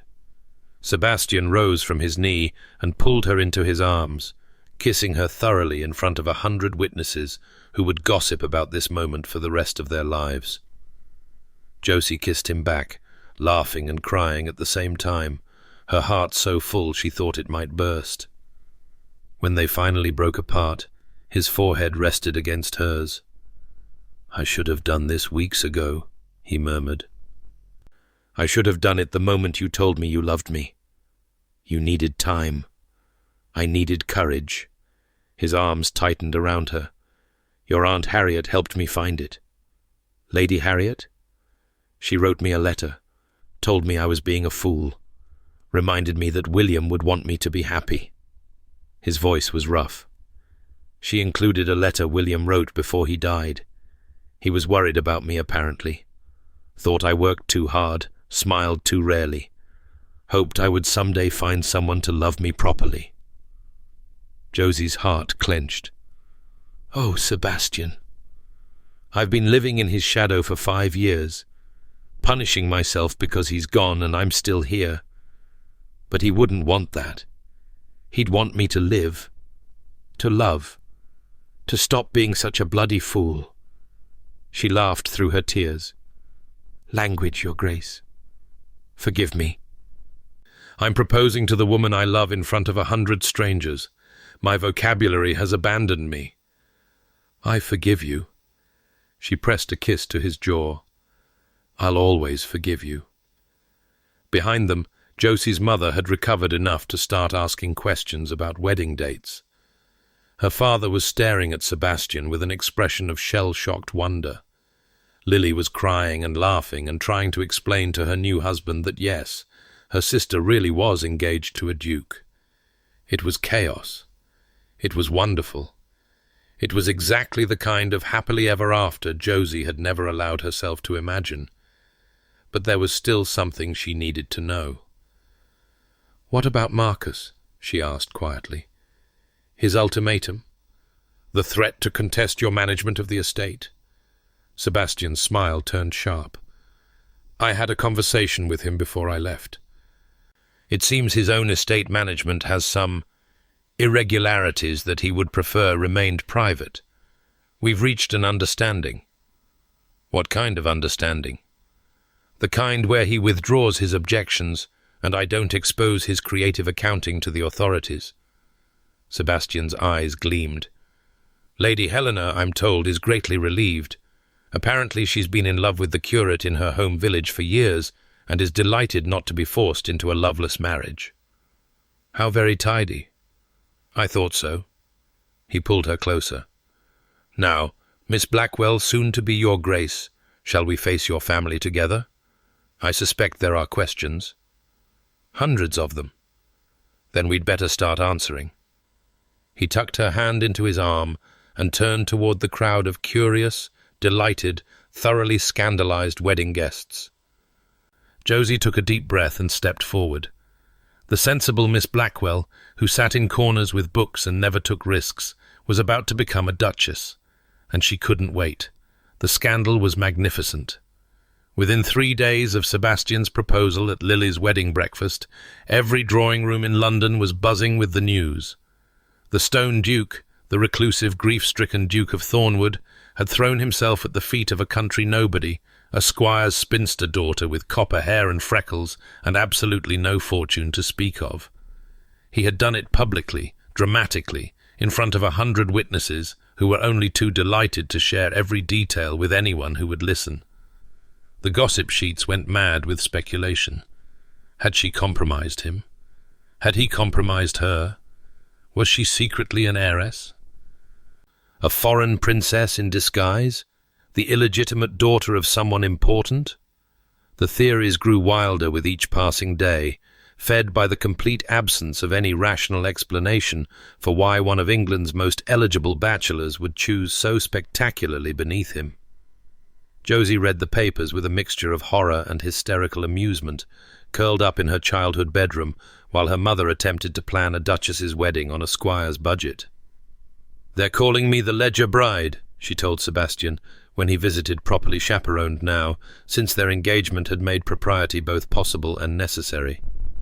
"Apparently someone discovered I was managing your estate accounts and decided it was the most romantic thing they'd ever heard." "It is romantic." Sebastian's lips twitched. "I fell in love with a woman over quarterly profit statements. The poets will be writing about us for centuries. The poets are writing about us now. Badly." She passed him a particularly egregious example, a broadsheet ballad titled "The Duke and His Bookkeeper" that rhymed ledger with pledge her, and got progressively worse from there. Sebastian read it with growing horror. This is an assault on the English language. Verse 7 compares my eyes to emeralds. Verse 8 suggests your heart was as cold as your estate's northern exposure until I warmed it with my accounting skills. I'm going to have whoever wrote this transported to Australia. You can't transport people for bad poetry. I checked. He looked up at her, and despite the absurdity of the moment, his eyes were warm with love. "I'm sorry. For all of this. For the gossip and the ridicule and the way the world has decided to make our love into entertainment. Don't be." Josie took the broadsheet from him and tossed it into the fire. "I expected worse. I expected to be shunned entirely, not turned into a romantic heroine. If the worst consequence of marrying you is terrible poetry, I consider myself fortunate. You're remarkable." "I know." She grinned at him. "Now shall we discuss the seating chart for the wedding breakfast? My mother has very strong opinions about where your Aunt Harriet should sit." The wedding preparations consumed the next 6 weeks. Sebastian had insisted on a London ceremony. If we're going to scandalize society, we might as well do it properly, and had set about organizing the kind of wedding that would make it impossible for anyone to suggest his bride was anything less than valued. The guest list included half the peerage. The flowers were being shipped from 3 different countries. The wedding gown, designed by London's most exclusive modiste, required 6 fittings and cost more than Josie's family had spent on clothing in the past decade. "This is absurd," Josie said during the final fitting, standing on a platform while the modiste and her assistants fussed with the train. "I look like a cream puff that's been attacked by a lace factory." "You look beautiful." Lady Harriet, who had travelled from Yorkshire specifically to help with preparations, regarded her with satisfaction from a nearby settee. "Sebastian will weep when he sees you." "Sebastian doesn't weep. He wept when he read William's letter. He told me." The old woman's expression softened. "He's changing, Josephine. Because of you. He smiles now. He laughs. Yesterday he made a joke, an actual joke, with wit and timing and everything, and I nearly fell off my chair." Josie felt her eyes prickle with tears. "Don't make me cry. If I ruin this gown, the modiste will murder me." "Then I'll save the emotional revelations for later." Lady Harriet rose and crossed to the platform, reaching up to take Josie's hands. "I want you to know, I want you to truly understand how grateful I am. For you, for what you've done for him." "I haven't done anything except love him." "That's exactly what you've done, and it's everything." Lady Harriet squeezed her fingers. "Welcome to the family, my dear. We're not always easy, but we're fiercely loyal to those who earn our love, and you have more than earned it." The night before the wedding, Josie couldn't sleep. She lay in her bed in the townhouse Sebastian had rented for her family, because of course he had rented them a townhouse, because he couldn't bear the thought of his future wife spending her last night as Miss Blackwell in a cramped guest room, and stared at the ceiling, her mind racing with everything that could go wrong. What if she tripped on her train? What if she forgot her vows? What if Sebastian came to his senses at the last moment and realized he was making a terrible mistake? A tap at her window startled her from her spiraling thoughts. She sat up, heart pounding, and saw a familiar silhouette on the narrow ledge outside, tall, broad-shouldered, entirely inappropriate for the hour and location. "Sebastian?" She threw off her covers and hurried to the window, pushing it open. "What are you doing? We're not supposed to see each other before the wedding. It's bad luck." "I don't believe in luck." He was grinning, actually grinning, his dark eyes bright with mischief. "And I couldn't sleep.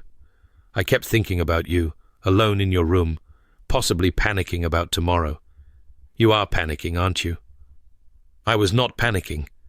I was spiraling thoughtfully." "Same thing." He reached out a hand. "Come out here with me." "Sebastian, this is a ledge, on the 3rd floor, in London." "I know. But there's a flat section of roof just around the corner with an excellent view of the stars. I thought we could watch them together, for old time's sake." It was insane. It was reckless. It was exactly the kind of thing sensible Josie Blackwell would never do. She took his hand. The ledge was narrow but manageable, and Sebastian guided her around the corner to where a flat section of roof spread out like a private terrace. He had already laid out blankets and cushions, creating a cozy nest beneath the stars. "You planned this," she accused. "I hoped." He helped her settle onto the blankets, then lay down beside her, one arm behind his head. "I wanted to give you something. A memory. Before tomorrow changes everything." "What kind of memory?" "This." He gestured at the sky above them, scattered with stars despite the city's lights. "You and me. Alone. On a rooftop, just like the night we met. Except this time, I'm not going to let you go." Josie felt tears prick her eyes.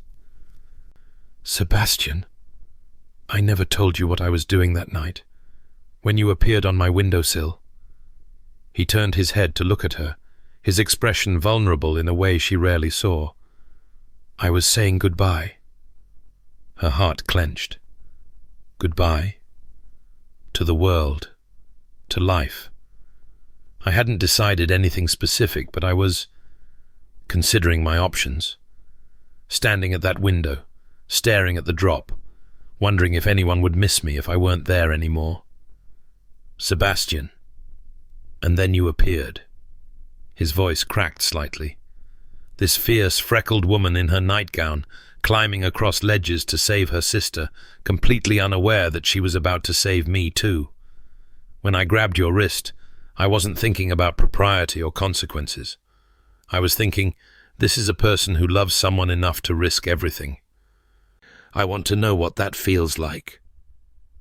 Josie reached for his hand, lacing their fingers together. "Do you know now?" "I know now." He lifted their joined hands and pressed a kiss to her knuckles. "I know because of you. Because you looked at me and saw something worth saving. Because you climbed through my window and into my life and refused to leave, even when I gave you every reason to.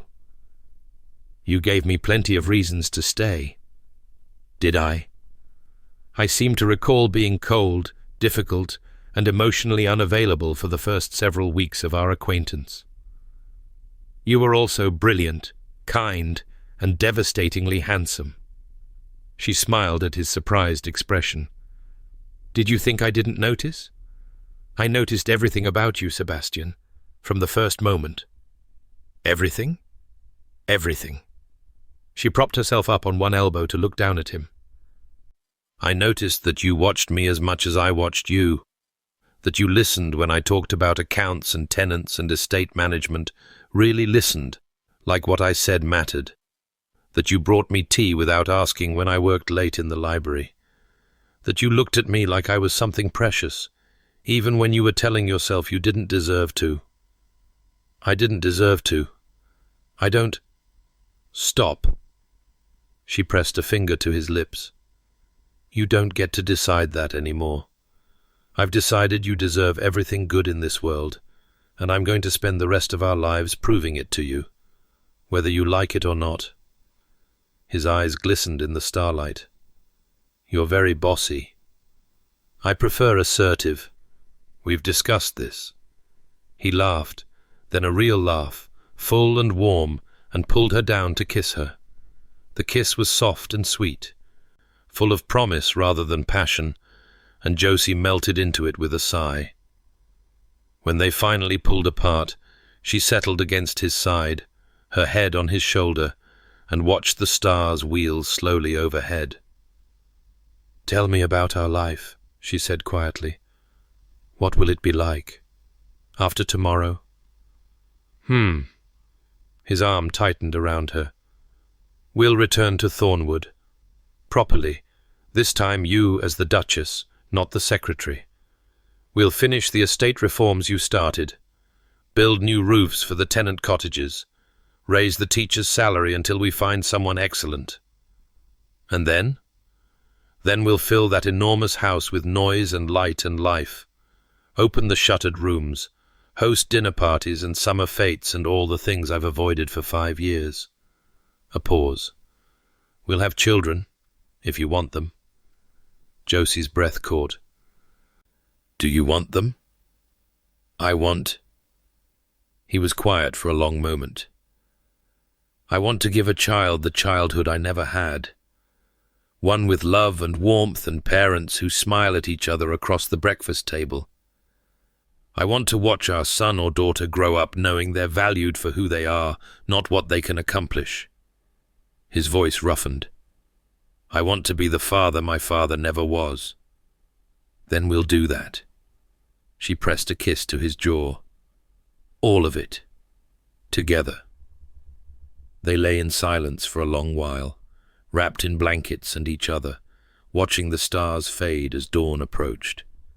Finally, Sebastian stirred. I should go, before the household wakes and finds us missing. Probably wise. She didn't move. If anyone sees me climbing out your window the night before our wedding, the scandal sheets will never recover. They'll probably write another ballad. God forbid. He sat up, pulling her with him, and cradled her face in his hands. Tomorrow, you become my wife, my Duchess, my partner in everything. Are you nervous? Terrified? He smiled. But for the first time in 5 years, it's a good kind of terror. The kind that means something wonderful is about to happen. He kissed her one last time, long and slow and full of promise. Then he helped her back through the window and disappeared along the ledge, a shadow against the lightening sky. Josie watched him go, her heart so full it ached. Tomorrow, everything would change. She couldn't wait. The wedding of Sebastian Ashworth, Duke of Thornwood, to Miss Josephine Blackwell was, by all accounts, the social event of the season. St. George's Church in Hanover Square was filled to capacity with peers, their wives, their marriageable daughters, and dozens of curious onlookers who had no invitation but couldn't bear to miss the spectacle. The flowers alone cost more than a year's wages for most Londoners, great cascades of white roses and lilies, filling the air with sweetness and the columns with colour. Josie saw none of it. She stood at the back of the church, her hand trembling on her father's arm, and saw only Sebastian waiting at the altar in his midnight blue coat, his face pale with emotion, his dark eyes fixed on her with an intensity that made her knees weak. "Ready?" her father whispered. "Not even slightly." She squared her shoulders. "Let's go anyway." The walk down the aisle took an eternity. Every eye in the church was upon her, evaluating her gown, her hair, her worthiness to become a duchess. She heard whispers, some admiring, some skeptical, some outright hostile, and she ignored all of them. Because Sebastian was looking at her like she was the sun, the moon, and every star in the sky. When she reached the altar, he took her hands in his, and she felt the tremor in his fingers. "You're shaking," she whispered. "So are you." "It's been a very stressful morning. You look beautiful." "You're supposed to say that." "I'm supposed to say it because it's true." His thumbs traced circles on her palms. "I've been standing here for 20 minutes, watching the door, terrified you'd change your mind. I climbed a ledge for you. Twice. I'm not changing my mind." The vicar cleared his throat. The ceremony began. Josie barely heard the words, the familiar prayers and exhortations, the questions asked and answered, the ritual that had bound couples together for centuries. She was too lost in Sebastian's eyes, too overwhelmed by the reality of what was happening. She was marrying him. She was actually marrying him. "I, Sebastian James Ashworth, take thee, Josephine Marie Blackwell, to be my wedded wife."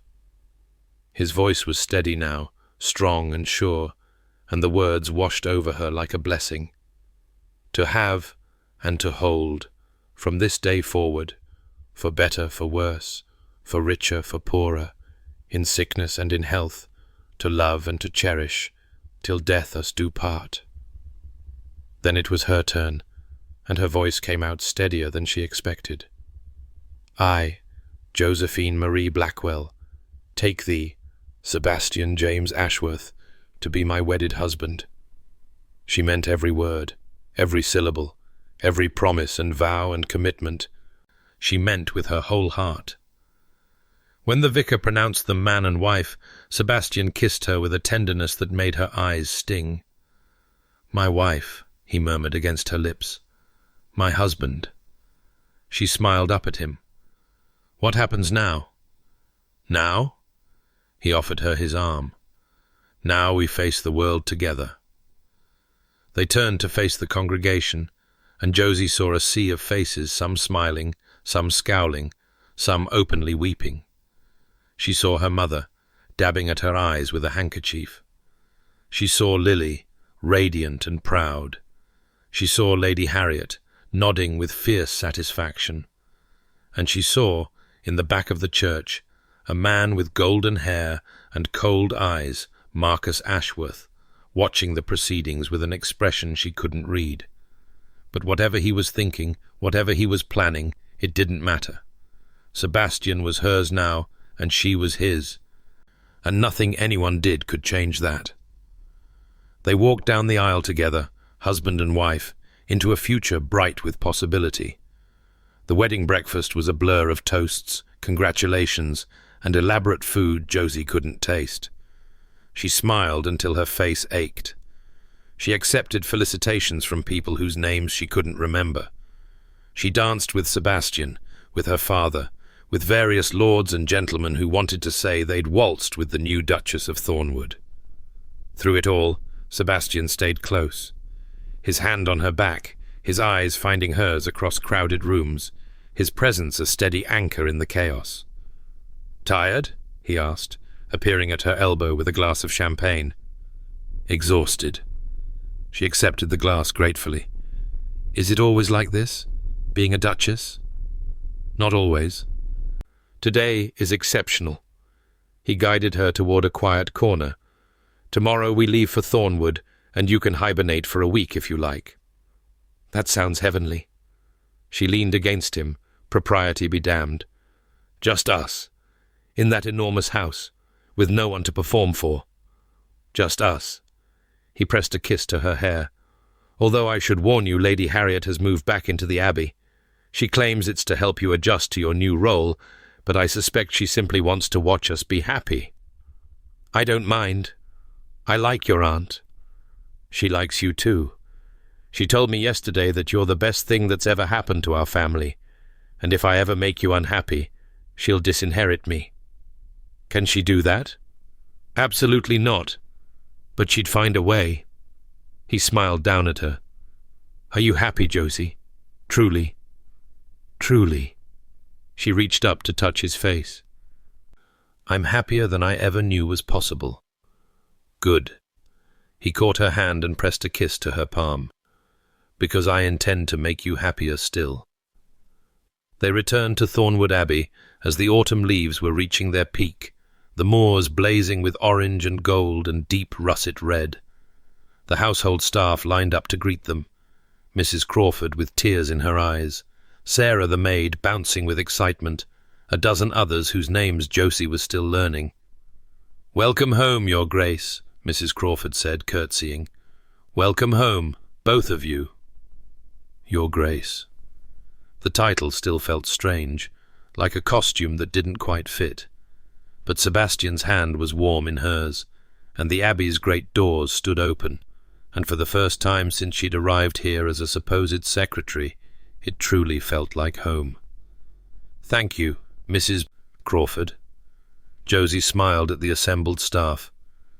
I know the past weeks have been chaotic, but I want you all to know nothing essential is going to change. This is still your home, still your workplace. I'm simply an addition to the family. An addition who's already transformed the household accounts, Mrs. Crawford said dryly. I think we'll manage, Your Grace. The staff dispersed to their duties, and Sebastian led Josie through the familiar halls, but they weren't quite familiar anymore. Someone had opened all the shuttered windows. The heavy draperies had been replaced with lighter fabrics that let the autumn sunshine pour in. Fresh flowers filled every surface, and the air smelled of beeswax and lemon polish instead of dust and sorrow. Lady Harriet's doing, Sebastian said, reading her expression. She wrote ahead. Told the staff it was time to bring the house back to life. It's beautiful. Josie spun slowly, taking it all in. It's like a completely different place. It's the same place, just ready to be happy again. He pulled her close, wrapping his arms around her from behind. Ready for us to fill it with new memories? She leaned back against his chest, feeling his heartbeat steady against her shoulder blades. Outside the windows, the moors stretched toward the horizon, beautiful and wild and endless. Show me the rest, she said. Show me our home. He did. They wandered through the Abbey for hours, Sebastian pointing out his favourite rooms, the library where he'd spent countless nights with William, the tower room where he'd hidden as a child to escape his father's coldness, the small chapel where generations of Ashworths had married and been buried. He showed her the kitchens, the servants' quarters, the stables where his prize horses waited. He showed her the gardens, overgrown now but still beautiful, and the ornamental lake where swans glided through their own reflections. And he showed her their bedroom. It was in the east wing, overlooking the moors, with a massive four-poster bed and a fireplace large enough to roast an ox. The previous Duke's taste had run toward the ponderous and dark, but someone, Lady Harriet again, probably had updated the furnishings with lighter colours and softer fabrics. This is yours now, Sebastian said, watching her face. Ours, rather, if you want it. It's enormous. We'll grow into it. He came up behind her, wrapping his arms around her waist.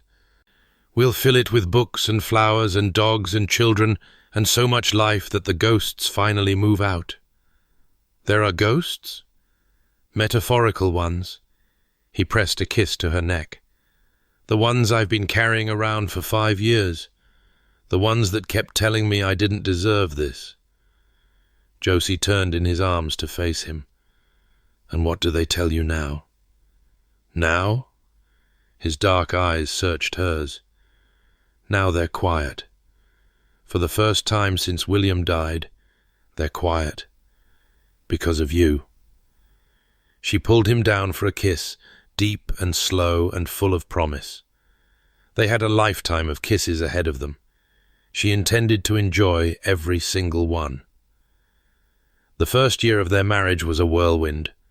Josie threw herself into the role of Duchess with the same determination she'd applied to everything else in her life. She continued the estate reforms she'd started as Sebastian's secretary, but now she had the authority and resources to truly make a difference. New roofs went on the tenant cottages. The village school found a brilliant new teacher, lured from London by a salary that made her eyes pop. The estate's agricultural practices were modernized, and yields increased by nearly a third. Sebastian worked alongside her, his frozen heart thawing more with every passing day.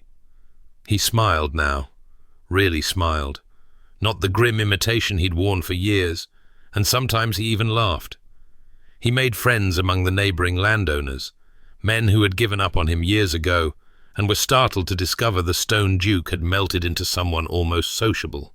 He even reconciled with his cousin Marcus, who had surprised everyone by falling genuinely in love with the curate's sister and marrying her with indecent haste. "You've changed him," Lady Harriet told Josie one afternoon over tea in the Dower House. "I didn't think it was possible. After William died, I thought Sebastian was lost forever." "He wasn't lost." Josie set down her teacup. "He was hiding. There's a difference." "How did you know? How did you see past all those walls?" "I didn't see past them. I climbed over them."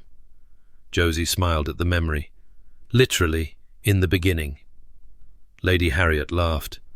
"The window story. He told me, but I wasn't sure I believed him. Every word was true.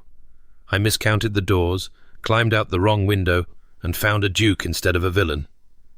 Josie's smile softened. "He caught my wrist and refused to let go. That's when I knew." "Knew what?" "That he was worth saving." She met Lady Harriet's eyes. That beneath all that ice was a heart so desperate to love that it was practically screaming for help.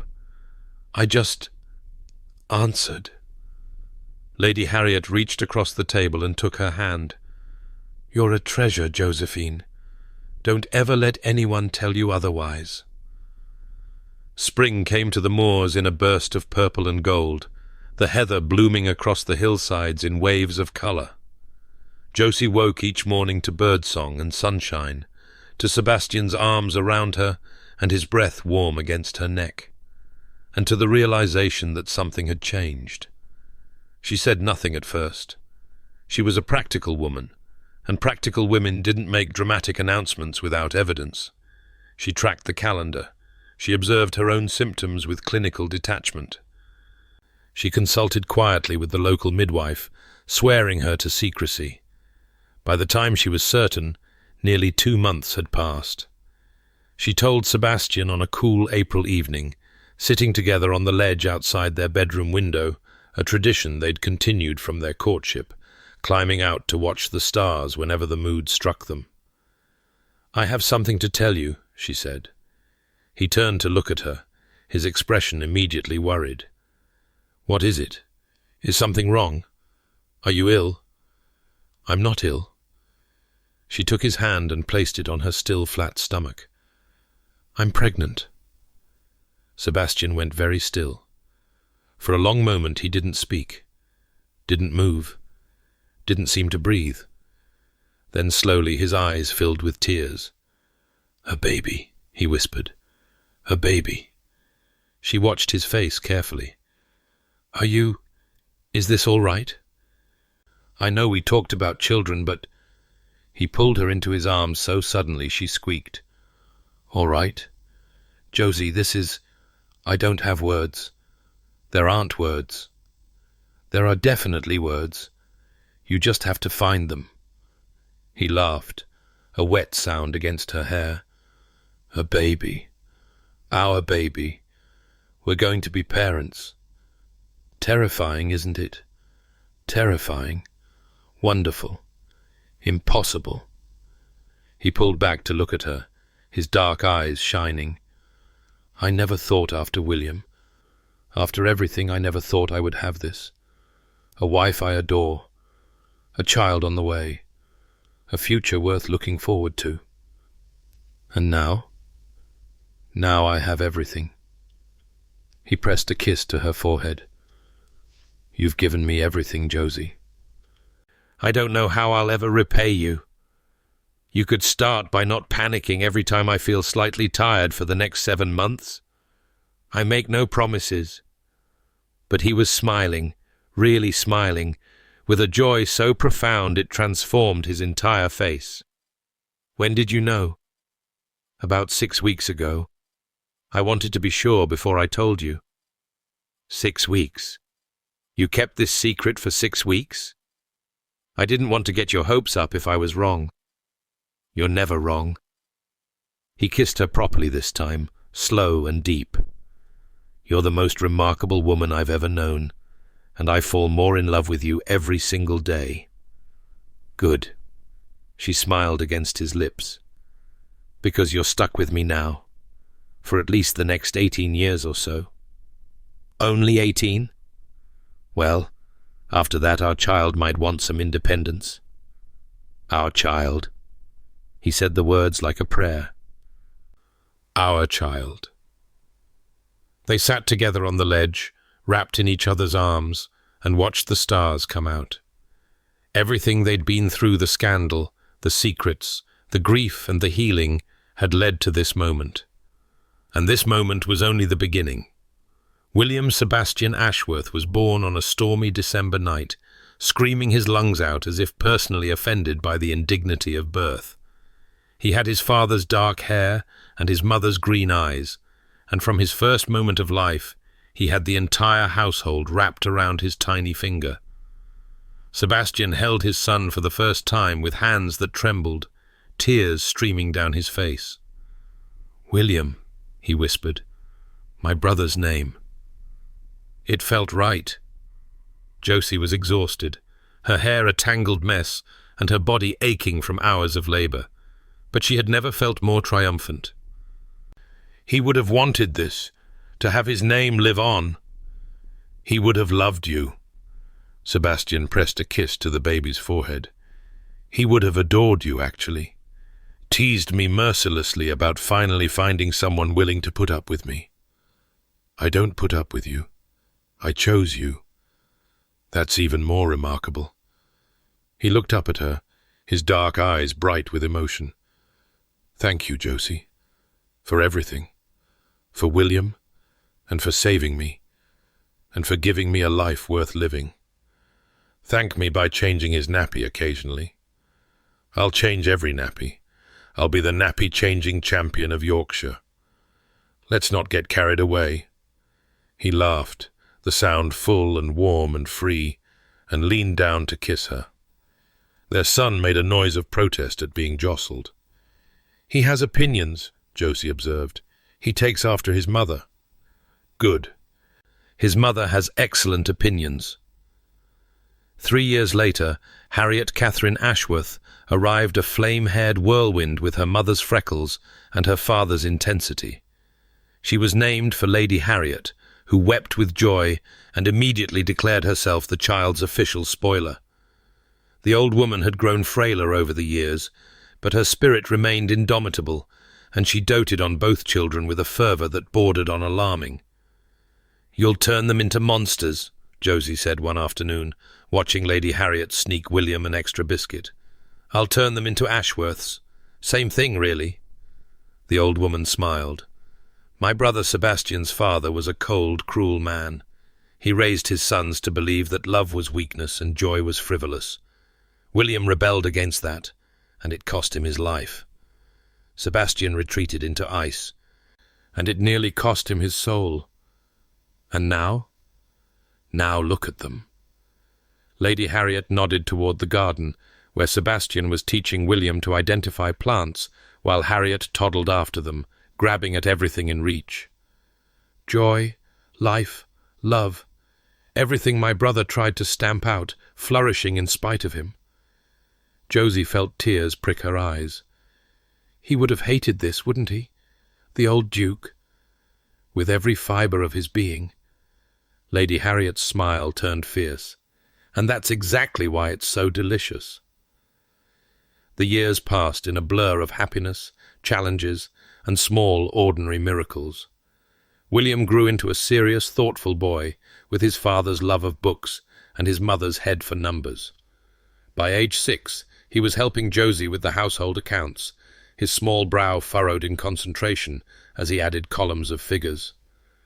Harriet grew into a wild, fearless girl who climbed every tree on the estate and declared her intention to become a pirate at least 3 times a week. She had her father wrapped around her finger and used this power shamelessly.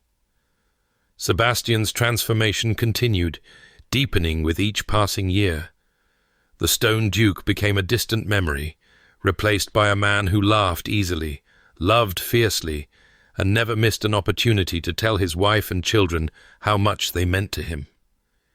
"You've gone soft," Marcus teased during one of his visits, watching Sebastian chase Harriet around the garden while she shrieked with laughter.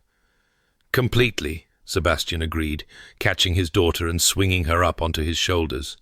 "It's wonderful. You're making the rest of us look bad. You could try being happy. I hear it's becoming fashionable." Marcus rolled his eyes, but he was smiling. His own wife was expecting their second child, and the rivalry between the cousins had mellowed into something almost like friendship. That night, after the children were in bed and the house was quiet, Sebastian found Josie in the library, their favorite room now, filled with comfortable chairs and overflowing bookshelves and memories of 1,000 quiet evenings together. "Come with me," he said, offering her his hand. "Where?" "You'll see." He led her through the darkened house and up the stairs to their bedroom, then through the window and onto the ledge they'd claimed as their own so many years ago. The summer night was warm, the sky blazing with stars. They settled onto their usual spot, wrapped in blankets despite the mild weather, and simply breathed together. 7 years, Sebastian said quietly. 7 years since you climbed out the wrong window and into my life. Has it really been that long? 7 years, 2 months, and 16 days. I've been counting. Josie laughed. You always were good with numbers. I learned from the best. He pulled her closer, pressing a kiss to her hair. I've been thinking about that night, the night we met. What about it? I was ready to die, Josie. Standing at that window, watching the dark, waiting for the courage to step off the ledge and end everything. His voice was soft, wondering. And then you appeared. This copper-haired apparition in a white nightgown, whispering wrong room like it explained everything. It did explain everything. I was in the wrong room. You were in exactly the right room. He turned to face her, his dark eyes serious. You saved my life that night. Not just by being there, but by being you. By needing help. By giving me someone to care about besides my own grief. Sebastian, let me finish. He took her hands in his. I've spent 7 years trying to figure out how to thank you, how to repay a debt that can never be repaid, and I've finally realized I can't. There's nothing I can do or say or give that would ever be enough. You don't owe me anything. I owe you everything, but that's not the point. He lifted her hands to his lips. The point is, you gave me this life, this family, this happiness I never thought I deserved, and every single day I wake up grateful. Every single day I fall in love with you all over again. Josie felt tears sliding down her cheeks. You're making me cry. Good tears. The best tears. He kissed her then, soft and sweet, and she tasted salt on his lips. Her tears, or his. She couldn't tell any more.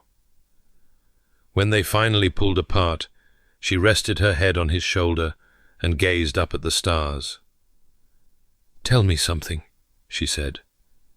Anything.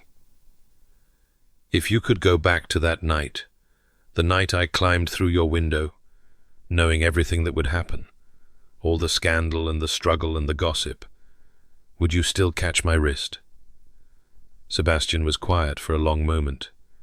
Then softly, "I would have jumped off the ledge after you." Josie laughed through her tears. "That seems excessive." "Nothing about you is excessive. You're exactly right." He pressed a kiss to her temple. "You've always been exactly right. From the first moment. I just needed time to see it. And now? Now I see everything." He tightened his arms around her. "I see our children growing up happy and loved. I see our estate thriving under your brilliant management. I see Lady Harriet spoiling our grandchildren someday, assuming she lives forever, which I fully expect her to do out of sheer stubbornness." Josie laughed. "She would too.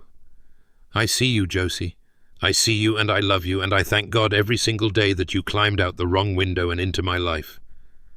She turned in his arms to face him properly, framing his face with her hands. "I love you too," she said. "I loved you when you were cold and difficult and determined to push everyone away. I loved you when you let me in despite yourself. I love you now, warm and happy and surrounded by the family we built together. I will love you forever, Sebastian, in this life and whatever comes after." "Forever," he repeated. "I can work with forever." He kissed her, and she kissed him back, and the stars wheeled overhead, and the moors stretched endlessly around them, and somewhere in the house below, their children slept peacefully, dreaming whatever dreams children dream. 7 years ago, Josie Blackwell had been sensible and practical and invisible, sitting in corners with books and wanting nothing for herself. Now she was the Duchess of Thornwood, beloved wife, devoted mother, and the woman who had climbed through the wrong window and found exactly the right life. She wouldn't change a single moment of the journey that had brought her here, not even the terrifying parts, especially not those. On a golden autumn afternoon, 10 years after the night that changed everything, Josie climbed out their bedroom window and onto the familiar ledge. She was 44 now, with silver threading through her copper hair and lines around her eyes that Sebastian insisted made her more beautiful than ever. Sebastian followed her, moving more carefully than he once had. They were neither of them young anymore, and settled beside her on their favourite spot. Below them, in the garden, William was teaching young Harriet how to play croquet, while Lady Harriet, miraculously still alive at 87, having apparently willed herself to live forever, just as Sebastian predicted, watched from a cushioned chair and offered unsolicited advice. "Wrong room," Josie said softly. Sebastian turned to look at her, surprise and memory flickering in his dark eyes. "What?" "That's what I said. That night, when you caught my wrist." She reached out and took his hand. "Wrong room," I whispered, "and you didn't let go." "I never could have." He raised her hand to his lips. "Even then, I think I knew. You were the breaking of every wall I'd built, Josephine. I was simply too afraid to see it." She leaned against him, feeling his warmth, hearing his steady heartbeat. "I'm glad you caught me," she said. "I'm glad you stayed." "Where else would I go?" She smiled up at him. "This is home. You are home. You've been home since the moment you refused to let go of a strange woman in her nightgown who was clearly up to something suspicious. To be fair, you were very obviously up to something suspicious. I was saving my sister, and I was saving myself." He pressed a kiss to her hair. "By catching you." Below them, Harriet hit a croquet ball with excessive force, sending it careening into Lady Harriet's chair. The old woman shouted something indignant. William started laughing. The late afternoon sun painted everything gold. "I never thanked you," Josie said quietly. "For what?" "For not letting go." Sebastian pulled her closer, his arm warm around her shoulders, and together they watched their children play in the garden they'd brought back to life. "I never could have," he said again. And in the golden light of a perfect autumn afternoon, surrounded by the family they'd built and the love they'd chosen, the Duke and Duchess of Thornwood sat together on their ledge, not hiding, not running, just home,